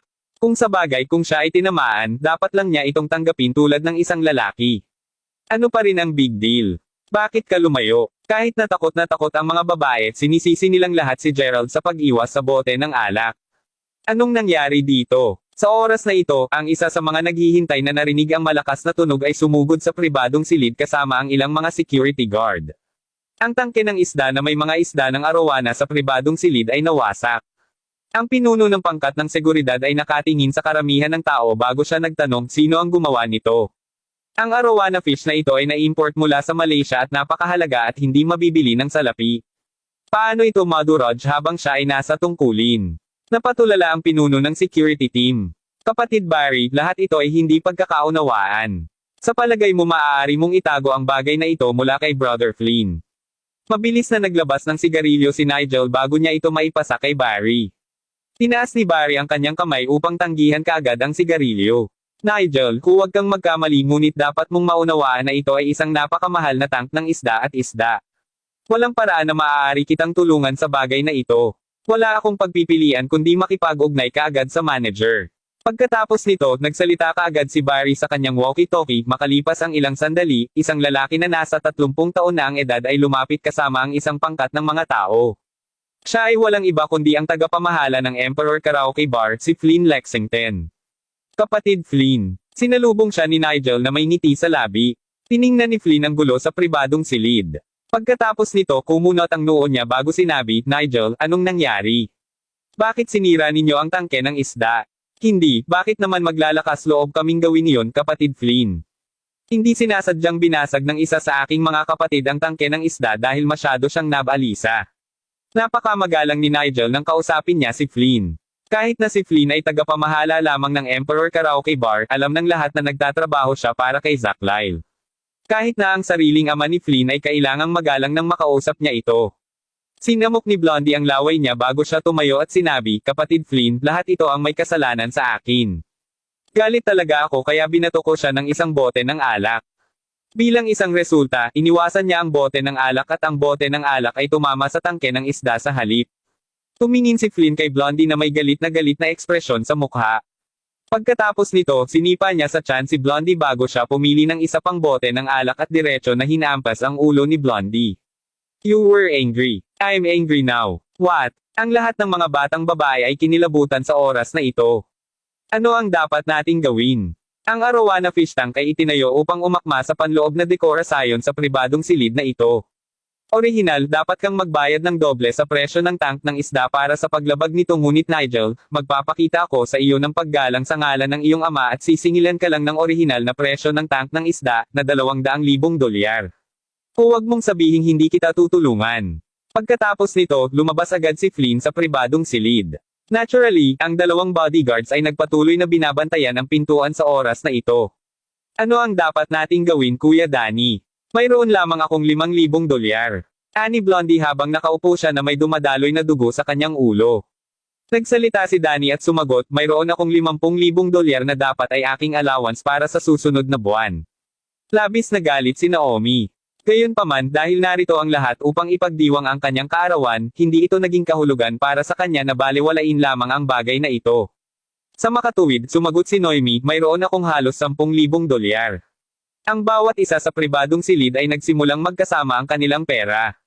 Kahit na si Alice ay nagpa siya na magbigay ng $10,000 upang mabayaran ang pinsala. Sa pagtatapos ng araw, hindi nila nakolekta kahit $100,000. Huwag kang mag-alala. Hayaan mong tanungin ko si Brother Flynn kung maaari niya kaming bigyan ng karagdagang diskwento, sabi ni Nigel bago siya dumula sa silid. Paano ito magiging posible? Nagkaproblema ang mga tao sa pribadong silid. Hindi ko dapat ipinagdiwang ang aking kaarawan. Tatawag na lang ako sa tatay ko ngayon, sigaw ni Naomi habang tinatapakan ang mga paa sa balisa. Pinigilan siya kaagad ni Alice bago niya sinabi, Noemi, paano ka namin hihilingin na bayaran mo ang halagang ito? Sa palagay ko ang isa na nagsimulang makapukaw ng iba ay dapat na responsable na magbayad para sa mga pinsala. Pagkatapos nito tumingin si Alice kay Gerald. Gerald, lahat ng ito ang iyong kasalanan.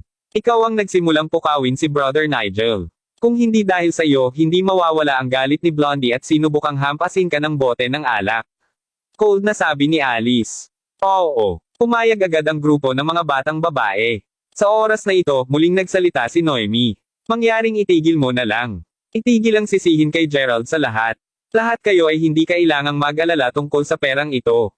Dahil narito kami upang ipagdiwang ang aking kaarawan, sisiguraduhin kong magbabayad para sa mga pinsala kahit na ano ang kailangan kong gawin. Pagkatapos nito, sinubukan ni Noemi na tawagan ang kanyang ama. Sa kabilang banda, ang iba pang mga kasama sa silid ni na Harper at Gerald ay nais ding tumulong ngunit ang kanilang buwan ng mga allowance ay nasa $1,000 lamang. Sa katunayan, talagang galit na galit si Gerald. Galit na galit siya kina Nigel, Danny at Blondie. Gayunpaman, hindi kinaya ni Gerald na panoorin si Noemi na inilagay sa isang mahirap na posisyon. Kahit na pag-aari niya ang shop na ito, hindi alam ng manager na si Flynn kung sino siya. Bukod dito, hindi maginhawa para kay Gerald na tawagan si Zach sa pribadong silid. Sa makatuwid, simpleng sinabi niya sa isang magaan na pamamaraan, pupunta ako sa banyo. Pagkatapos nito, umalis na siya sa pribadong silid. Nanlaki ang mga mata ni Alice sa gulat nang makita niya si Gerald na papalabas ng silid. O aking Diyos! Maraming iba markang paiwati ibang mga tao ang nakilala ko sa buhay ko ngunit hindi pa ako nakakakilala ng iba pa na walang kahihiyan kaysa sa kanya. Tumitakas ba talaga siya kapag nandito pa ang mga batang babae? Sa oras na ito, nasa banyo na si Gerald. Alam niya na magiging mabuti para sa kanya na tumawag sa telepono dahil wala namang sinabi ang mga security guard. Sa loob ng banyo tumawag si Gerald. Kapatid Zack, Gerald. Tawagin mo na lang akong Zack. Ano ang magagawa ko para sa iyo? Nagkaroon ako ng kaunting problema. Ang lihim na mayamang tao. Kabanata Siyam. Mabilis na ipinaliwanag ni Gerald ang sitwasyon kay Zack at mabilis na tumango si Zack bilang tugon. Nga pala Kuya Zack, may kilala ka bang nagngangalang Nigel Fisher? Narinig ko na ang kanyang pamilya ay nagpapatakbo ng isang restaurant sa Mayberry Commercial Street. Sa oras na ito, mahigpit na pinagtagpi ng mga browser ni Gerald. Hindi siya isang taong may anumang malas na saloobin. Gayunpaman si Nigel ang nagbigay kay Yuri ng ideya na nakawin ang kasintahan ni Gerald na si Xavier mula sa kanya. Si Nigel ang dahilan kung bakit kailangan niyang maghirap ng labis na kahihiyan. Sa makatuwid, talagang nais malaman ni Gerald kung ano ang mangyayari kung mawalan ng lahat ng kanilang pera si Nigel at ang kanyang pamilya. Nigel. Oo, ang kanyang ama ay isa sa aking mga nasasakupan. Bukod dito, ang restaurant na pinapatakbo ng kanyang pamilya ay talagang nakarehistro sa ilalim ng iyong pangalan. Sinaktan ka ba niya sa anumang paraan? Naging maingat si Zack sa oras na ito. Makalipas ang ilang sandali, mabilis na sumagot si Zack, alam ko ang dapat kong gawin, Gerald. Huwag kang mag-alala. Hayaan mo na lang sa akin. Sa totoo lang, hindi alam ni Gerald ang gagawin ni Zack. Ito ay dahil hindi man alam ni Gerald kung ano ang posibleng gawin sa kanya. Ito ang kauna-unahang pagkakataon na ginamit ni Gerald ang kanyang pagkakakilanlan at kapangyarihan upang pilitin ang iba. Kahit na kinamumuhian niya talaga si Nigel, nagkaroon siya ng kakaibang pakiramdam ng kakulangan sa ginhawa matapos ibigay ang kanyang mga order. Pinili ni Gerald na huwag masyadong pag-isipan ito matapos ang tawag sa telepono, lumabas si Gerald ng banyo bago siya tumungo sa pribadong silid. Gayunpaman, mayroong isang malaking punto ng pag-ikot sa pribadong silid sa oras na ito. Sa oras na ito, sina Alice, Naomi at ang natitirang pangkat ay sinusubukan lahat na makipag-ugnay sa bawat isa na makakaya nila upang malutas nila ang bagay na ito. Kailangan nilang maghanap ng solusyon. Sa oras na ito, biglang pumasok si Flynn sa pribadong silid saka yumuko sa harap nila bago siya humingi ng tawad kaagad. Naturally, sinabi niya sa kanila na hindi na nila kakailanganing magbayad ng mga pinsala para sa Arowana Fish Tank. Ang bawat isa ay labis na nalilito sa oras na ito. Nang biglang lumakad si Nigel, biglang napagtanto ng lahat ang nangyayari. Kapatid Nigel, ikaw ba iyon? Lahat ng mga batang babae ay nakatingin kay Nigel na may paghanga na nakasulat sa buong mukha nila. Nagtataka pa rin si Nigel kung ano ang posibleng gawin nila upang harapin ang bagay na ito. Bilang isang bagay, tumakbo siya kanina sa pribadong silid dahil gusto niyang magtago. Gayunpaman, nagpa siya siyang magtungo patungo sa pribadong silid nang makita niya si Flynn na nagmamadali roon na may gulat na ekspresyon sa mukha. Ito ay lumabas na ang bagay ay nalutas. Hindi ipinagtapat ni Nigel na hindi siya ang nagresolba ng bagay.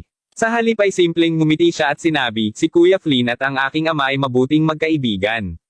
Ito ay isang maliit na bagay lamang. Wow! Kapatid Nigel, talagang hindi ka panipaniwala. Kapatid Nigel, ikaw ang pinakamahusay. Ang lahat ng mga batang babae ay nagsimulang sumamba kaagad kay Nigel. Si Alice ay nakatingin din kay Nigel sa oras na ito at nagsisimula na siyang mahulog kay Nigel. Kung tutuusin, siya ang may-ari ng Grand Marshal Restaurant sa Mayberry Commercial Street. Napahanga talaga siya at nagmula siya sa isang mayamang pamilya. Sa oras na ito, nakabukas ang pinto at tumungo si Gerald sa pribadong silid. O tingnan mo, bumalik lamang siya sa pagkaunawa na ang bagay ay nalutas na. Nakatitig ang mga batang babae kay Gerald. Sa oras na ito, mas naiinis na si Alice kay Gerald. Naomi, napaka-usyoso ko talaga. Bakit kakaibigan ng isang tulad niya? Malamig nang umuso si Alice. Noon nalaman ni Gerald ang totoo na hinawakan na ni Zack ang lahat para sa kanya, bukod dito, lumapit si Flynn upang humingi ng paumanhin at ipaalam sa kanila na hindi na nila kailangang magbayad para sa mga pinsala. Siyempre, ang bagay na ito ay madaling malulutas. Kung tutuusin, si Gerald ang may-ari ng pag-aaring ito. Gayunpaman, sa paghusga mula sa paraan ng pagtitig sa kanya ng lahat, alam ni Gerald na hindi na nila ito naiintindihan muli at dapat naisip nilang ang kredito ay pagmamay-ari ni Nigel. Paliwanag. Naramdaman ni Gerald na ito ay ganap na hindi kinakailangan. Sa katunayan, inakala pa unang Gerald na ang ganda talaga ni Alice. Gayunpaman, pagkatapos ng lahat ng nangyari ngayong gabi, wala nang interes si Gerald kay Alice. Sa katunayan, ang tanging dahilan kung bakit pinili niya na lutasin ang bagay na ito ay dahil lamang kay Noemi. Bukod dito, kahit na sinubukan niyang ipaliwanag ang kanyang sarili, alam ni Gerald na wala ring maniniwala sa kanya. Ayaw na sayangin ni Gerald ang anumang oras sa pagpapaliwanag sa sarili. Sige, Dahil nalutas na namin ang bagay na ito, bakit hindi namin dalhin ang pagdiriwang sa ibang lugar? Hayaan mo akong pakitunguhan kayong lahat. Sa oras na ito pinagsiksik ni Nigel ang kanyang mga kamay habang sinusubukan niyang baguhin ang paksa. Tumingin siya kay Alice at sa lahat ng mga kasama sa silid. Oo, syempre. Ang daming tao agad na pumayag at ngumiti din si Alice kay Nigel. Kung ikukumpara kay Danny, naramdaman ni Alice na si Nigel ay hindi lamang mas gwapo, ngunit mas may edad at matatag din siya. Bukod dito, naramdaman ni Alice na ang Nigel ay lubos na konektado at ang kanyang mga koneksyon ay tiyak na makikinabang sa kanya sa hinaharap. Tiyak na maraming mga tao ang alam ni Nigel. Diretso ang ekspresyon ni Noemi sa kanyang mukha habang sinabi niya, sa gayon, bakit hindi namin ipagpatuloy ang pagdiriwang bukas sa halip? Halos alas 4 na ng umaga. Sa tingin ko dapat na tayong umuwi ngayon, wala na sa mood si Noemi na magsalo pagkatapos ng lahat ng nangyari. Sa oras na ito, tumango din si Harper at sinabi, oo, hindi kami pupunta sa iba pa. Uuwi din kami. Tuldok-tuldok. Sa katunayan, ang mga kasama sa bahay ni Gerald ay medyo nakaramdam din ng pagod. Sa una, lahat sila ay nasa sabik na makilala ang lahat ng magagandang batang babae sa dormitoryo ni Alice. Gayunpaman, halata na ngayon na ang lahat ng mga batang lalaki mula sa dormitory ni Gerald ay talagang kalabisan kumpara kay Danny at sa kanyang mga kaibigan. Hahaha, okay lang yan. Marahil ay hindi ka makapasok sa susunod na pupuntahan namin. Bukod dito, natatakot ako na hindi ko din madala ang maraming tao sa akin. Sa makatuwid, marahil ay mas mabuti kung pipiliin mong mailagay ang isang ito sa labas. Malamig na napatingin si Nigel kina Gerald at Harper. Saan tayo susunod? Pupunta ba kami sa restaurant mo? Tanong ng mga batang babae habang nakatingin kay Nigel. Inunat ni Nigel ang kanyang daliri bago niya ito winagiway sa harap nila. Hindi, dadalhin kita sa Wayfair Mountain Entertainment. Narinig mo na ba ito dati? Ang sikat na Wayfair Mountain Entertainment. Gulat na tanong ni Alice. Iyon ang highlight ng Mayberry Commercial Street. Hindi ba iyan ang manor kung saan nagtitipon ang lahat ng mayayaman at makapangyarihang tao upang magsaya? Tama si Nigel. Ang ilang mga tao ay hindi makakayang makapasok sa lugar na iyon sa kanilang buhay. Si Alice ay nagmula sa isang mayaman na pamilya at nagkaroon siya ng pagkakataon na masulyapan ang manor dahil sa kanyang sobrang yaman na tiyuhin. Sa hindi inaasahan, may papasok din sila ni Nigel sa manor din. Dahil maraming mga magagandang babae, hayaan mo muna akong kumuha ng sasakyan. Hintayin mo ako sa pasukan. Kinaway ni Nigel ang kamay niya bago siya lumabas ng pribadong silid. Today, Nigel was really captivated by Alice's beauty. Sa katunayan, nais niyang gamitin ang parehong pamamaraan na itinuro niya kay Yuri upang mapanalunan si Alice. Naniniwala siya na ang bawat batang babae ay madaling mabibili ng pera. Noemi, bakit hindi ka sumama sa amin? Ngayon ang iyong kaarawan pagkatapos ng lahat. Hindi mo ba sinabi na gusto mo talagang makita at maranasan ang Wayfair Mountain Entertainment para sa iyong sarili? Ang pagkakataon ay inilalagay sa harap mo ngayon. Sinubukan ni Alice na akitin si Noemi na sumama sa kanila habang nakahawak siya sa kanyang kamay. Oo, lahat tayo ay hindi pa nakakarating doon kaya bakit hindi tayo magkakasama doon ngayon? Bukod dito, mayroon kaming brother Nigel na protektahan kami ngayong gabi. Napakakagalang-galang niya at tila parang mahusay na konektado siya sa Mayberry Commercial Street. Wala tayong dapat ipag-alala dahil nandito si kapatid Nigel sa atin. Ngumiti din si Danny ng may pag-asa. Sa oras na ito, nakasimangot si Noemi bago niya sinabi, may isang bagay na hindi ko talaga maaari. Alice, hindi mo ba naisip na kahit anong nangyari ngayon ay medyo kakaiba?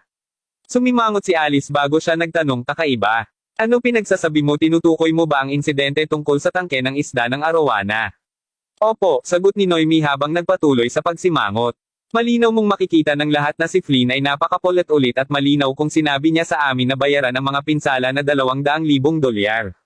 Sa oras na iyon tila hindi niya ipinakita kay Nigel ang anumang pagsasaalang-alang at kailangan siyang purihin ni Nigel at i-butter siya upang matiyak na masaya siya. Gayunpaman sa mas mababa sa 10 minuto, ang ugali ni Flynn ay nagbago ng husto. Lumapit pa siya upang humingi ng tawad sa bawat isa sa amin ng personal. Hindi mo ba naramdaman na medyo kakaiba ito? Mabilis na ipinaliwanag ni Noemi ang sitwasyon. Natahimik kaagad ang lahat sa pribadong silid. Biglang sumagot si Harper, oo, napakakakaiba ko rin. Si Flynn ay hindi kagaya ng isang taong madaling damaloy. Tiyak na hindi siya isang tao na madali makitungo ng sinuman. Gaano man kahusay si Nigel sa pagsuyo, paano niya mabago ang isip ni Flynn sa loob lamang ng ilang minuto? Ibig mo bang sabihin na may ibang tumulong sa atin? Tanong ni Alice na naramdaman din niya na ang sitwasyon ay talagang hindi lohikal, masyado siyang naging abala sa paghanga kay Nigel at tuluyan niyang hindi pinansin ang buong sitwasyon na kinaroroonan nila. Ang lihim na mayamang tao. Kabanata 10. Ha? Paano ito posible? Sino pa ang magiging makapangyarihan o maimpluwensyang katulad ni Brother Nigel sa Mayberry Commercial Street? Harper, sinasabi mo ba ang tungkol sa iyong sarili? Inisya ni Danny sa oras na ito. Sumagot kaagad si Harper, hindi ko sinasabi na ako ito ngunit may pag-aalinlangan lang ako tungkol sa bagay na ito. Bukod dito, ang ilan sa amin ay talagang tumawag sa ilan sa aming mga kaibigan ng mas maaga. Marahil ang lahat ay dapat magtanong sa paligid at tingnan kung mayroon sa aming mga kaibigan na talagang nakatulong sa amin na malutas ang bagay na ito. Dapat nating tiyakin na nagpapasalamat tayo sa tamang tao. May katuturan din yan. Si Alice ay may isang solemn na ekspresyon sa kanyang mukha. Sige na nga, lahat mangyaring suriin ang mga tao na iyong tinawag ng mas maaga upang malalaman natin ang tiyak kung si Brother Nigel talaga ang tumulong sa atin. Si Alice ay tumutukoy din kay Nigel sa isang napakakilos na pamamaraan. Pagkatapos nito, nagsimulang tumawag ang lahat sa kanilang mga kaibigan at pamilya. Medyo awkward ang naramdaman ni Gerald sa oras na ito. Dapat ba niyang sabihin sa kanila ang totoo tungkol sa bagay na ito? Gayunpaman, bago pa magpasya si Gerald sa kung ano ang dapat niyang gawin, ang iba pa ay nakarating na sa kanilang sariling konklusyon. Ito ay sapagkat wala sa kanilang mga kaibigan ang may kakayahang tulungan silang lutasin ang bagay. Sigurado ako na si Brother Nigel ang tumulong sa amin na malutas ang bagay na ito. Hindi ko talaga akalain na may iba pa kasing impluwensyang tulad niya. Kaya, ihinto na natin ang pag-aalinlangan sa kanya. Napatingin si Danny kay Harper na may malamig na ekspresyon sa mukha. Tama nga, bakit hindi na tayo magtungo? Dapat ay hinihintay tayo ni Kuya Nigel sa pasukan. O wag natin siyang hintayin maghintay ng masyadong mahaba. Ani Alice habang nakatingin sa Harper at Gerald. Nakaramdam siya ng kaunting paghamak sa kanyang puso. Naramdaman niya na simpleng sinasabi iyon ni Harper dahil naiinggit siya sa kakayahan ni Nigel. Sa oras na ito, lahat ay naglalakad patungo sa pasukan ng karaoke bar. Naipark na ni Nigel ang kanyang mamahaling kotse sa harap at may kasama siyang ilang kaibigan. Naomi, sasama ka ba sa amin? Tanong ni Alice habang hinawakan ang kamay ni Naomi. Paumanhin, Alice, ngunit talagang wala akong gana pumunta sa ibang lugar ngayon. Pupunta ako doon kapag may isa pang pagkakataon na gawin ito sa hinaharap.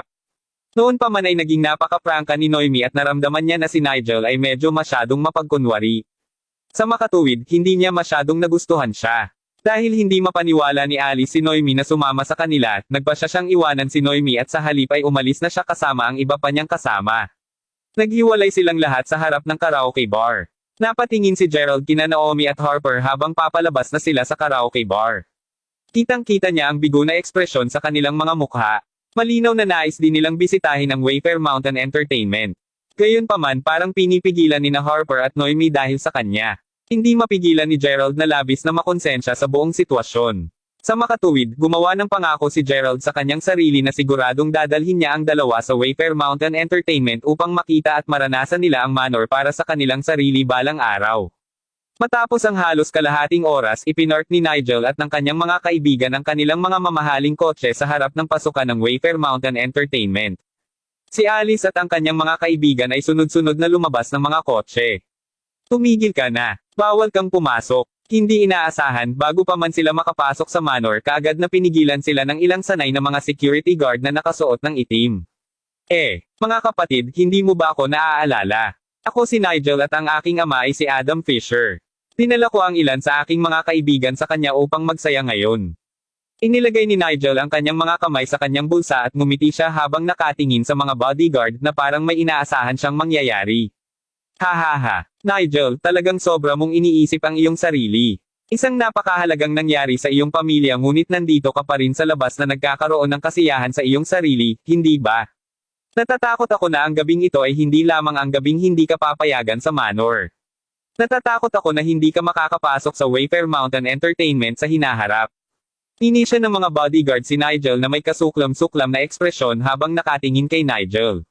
Nakadama pa sila ng pakikiramay sa kanya. Sa oras na ito, si Alice at ang kanyang mga kaibigan ay maaaring makipagpalitan lamang ng tingin sa isa't isa, habang sinubukan ni Danny na huminin ang mga tanod sa oras na ito. Malamig na sinabi niya, alam mo ba kung sino siya? Siya si Nigel Fisher. Ang Grand Marshal Restaurant sa Mayberry Commercial Street ay kabilang sa kanyang pamilya. Hahaha, oo tama ka, ngunit iyan lang ang nakaraan. Pagkatapos ngayon, ang iyong pamilya ay hindi na magiging may-ari ng Grand Marshal Restaurant. Bukod dito, ang lahat ng iba pang mga negosyo ng iyong pamilya ay malugi din hanggang ngayon. Naniniwala ako na ang iyong ama ay kasalukuyang abala sa pakikipag-usap sa pulisya, sa tanggapan ng negosyo, at sa lahat ng mga tao mula sa bangko ngayon. Hindi ako makapaniwala na nasa mood ka pa rin upang magsaya ngayon. Nagkibit-balikat ang mga security guard bago sila ngumiti, hindi mapigilan ni Nigel na napalunok habang sumisigaw, imposible. Nagsisinungaling ka. Pagkatapos nito, dali-dali niyang inilabas ang kanyang cellphone bago niya subukang tawagan ang kanyang ama. Matapos ang pagdial ng maraming beses sa isang hilera, sa wakas ay sinagot ng kanyang ama ang telepono. Nigel immediately asked if his family was facing any sorts of trouble. At this time, the expression on Nigel's face changed and he turned pale immediately. Hindi, imposible yan. Ito ay ganap na imposible. Paano ito nangyayari? Pagkatapos nito, nahulog ni Nigel ang kanyang telepono sa lupa. Tila ang lahat ng mga negosyo ng kanyang pamilya ay pinagbawalan dahil ang kanyang ama ay lumabag sa batas. Ang lahat ng kanilang mga bank account ay na-freeze na. Sa madaling salita, wala si Nigel ngayon. Maliwanag na hindi inaasahan ni Alice at ng iba pa ang gayong kabaligtaran. Napahiya silang lahat sa oras na ito dahil hindi nila alam kung ano ang dapat na reaksyon. Imposible. Ito ay talagang imposible. Nigel na naupo si Nigel sa lupa. Nagmukha ba siya ngayon? Sa oras na ito, labis na nabigo si Alice nang mapagtanto niya ang sitwasyon na naroon si Nigel. Naisip niya na sa wakas ay natagpuan niya ang isang karapat-dapat at karapat-dapat na maging kasintahan. Gayunpaman parang ang lahat ay gumuho kay Nigel. Danny, maaari mo bang hilingin sa iyong ama na tulungan ako sa pamilya? Maaari mo ba akong tulungan at ang aking pamilya? Nigel natalo at talagang hindi niya alam kung ano pa ang maaaring gawin niya. Champagne. Paano ako matutulungan ng aking pamilya? Kinaway ni Danny ang kamay bago sinabi, Nigel, sa palagay ko dapat kang umuwi ngayon at makita ang iyong ama. Hindi nakakagulat kung bakit palaging sinabi ng aking ama na ang batas ay makakaabot sa iyong ama maaga o huli. Sa wakas naiintindihan ko kung bakit. Alice, ano ang dapat nating gawin ngayon? Ang lahat ng mga batang babae ay hindi alam kung ano ang gagawin dahil una nilang pinlano na dumating at maranasan ang Wayfair Mountain Entertainment para sa kanilang sarili. Hindi inaasahan, ang pamilya ni Nigel ay talagang nalugi sa oras na ito. Sa palagay ko hindi tayo magiging tulong kahit na manatili kami dito. Umuwi na lang tayo. Pagkatapos nito, mabilis na sumakay ng taxi si Alice bago siya umalis kaagad. Ang pangkat ng mga tao ay nagsimulang magkalat ng sunod-sunod, sa oras na ito, talagang pinagmamasdan ni Zack ang buong sitwasyon na lumalahad sa harap ng manor. Tumawag siya sa telepono at sinabing, Hello, Miss Jessica. Hiniling lang sa akin ni Gerald na ibalik ang restaurant na pagmamayari ng pamilyang Fisher sa Mayberry Commercial Street. Sa tingin mo ba ay okay lang sa iyo na gawin ang bangkarote ng kanilang pamilya nang walang pag-aatubili? Hahaha, masyado lang kasing malambot ng puso ang kapatid ko. Hindi iyon ang paraan ng pamilyang Crawford sa paggawa ng mga bagay. Hindi siya dapat ganoon kalambot sa puso sa kanyang mga kaaway. Kung hindi man mag-aalala talaga ako kapag si Gerald ang mamamahala sa pamilyang Crawford sa hinaharap. Dapat na maunawaan ng aking kapatid kung gaano siya yaman at makapangyarihan ngayon. Tumango si Zack bilang sagot. Siyempre, nagawa na ni Jessica mula sa pamilyang Crawford ang lahat ng kailangang gawin. Sa katunayan, si Jessica lamang ang taong nakakaalam ng pinakamahusay na paraan upang turuan si Gerald tungkol sa kung paano siya dapat mabuhay bilang isang mayaman at makapangyarihang tao. Sa katunayan, gaano man karami ang ginastos ni Gerald, hindi na siya umabot sa huli. Ito ay dahil imposibleng matapos ang pera ng pamilya Crawford. Ang pamilya Crawford ay nagmamay-ari ng higit sa 1/3 ng mga pag-aari at industriya sa buong mundo. Ito ay lampas sa kung ano ang maisip ng isang ordinaryong tao. Sa oras na ito, bumalik na sina Gerald at Naomi sa kanilang mga dormitoryo. Dahil si Harper at ang natitirang mga lalaki ay medyo nagalit, napagpasyahan nilang magtungo sa internet cafe upang magpakawala. Nais nilang yayain si Gerald na sumali sa kanila ngunit hindi pa niya ito nilalaro noon dahil mahirap talaga siya dati. Bilang karagdagan, medyo nakakapagod din si Gerald at gusto lang niyang magpahinga. Gayunpaman sa pag-akyat pa lang niya sa kama, nagsimulang mag-ring ang kanyang cellphone. Pagkakita niya ng isang sulyap sa numero sa tumatawag na ID, nakaramdam ng sobrang pagkalito ni Gerald. Si Xavier yun. Matapos itong pag-isipan saglit, nagpasya si Gerald na sagutin ang kanyang tawag. Gerald, bakit hindi mo sinagot ang tawag ko kaagad sa pag-ring ng telepono mo? Anong ginagawa mo? Mahinang boses ni Xavier ang tumunog sa kabilang dulo ng linya. Pagkarinig niya ng boses niya ay biglang naisip ni Gerald ang nakaraan kasama si Xavier at nagtatawagan sila dati at nakikipag-usap sa isa't isa sa telepono tulad nito. Well, ano ang magagawa ko para sa iyo? Tanong ni Gerald sa malamig na boses. Hinihintay kita sa tabi ng lawa sa tabi ng campus. Gerald, kung tatanggi kang pumunta at salubungin ako, tatalon ako sa lawa at malulunod ako. Panipi. Maraming salamat mga ka-master sa walang sawang pagsusubaybay, isang like, share, and subscribe naman dyan mga ka-master. Abangan ang susunod pang mga kabanata.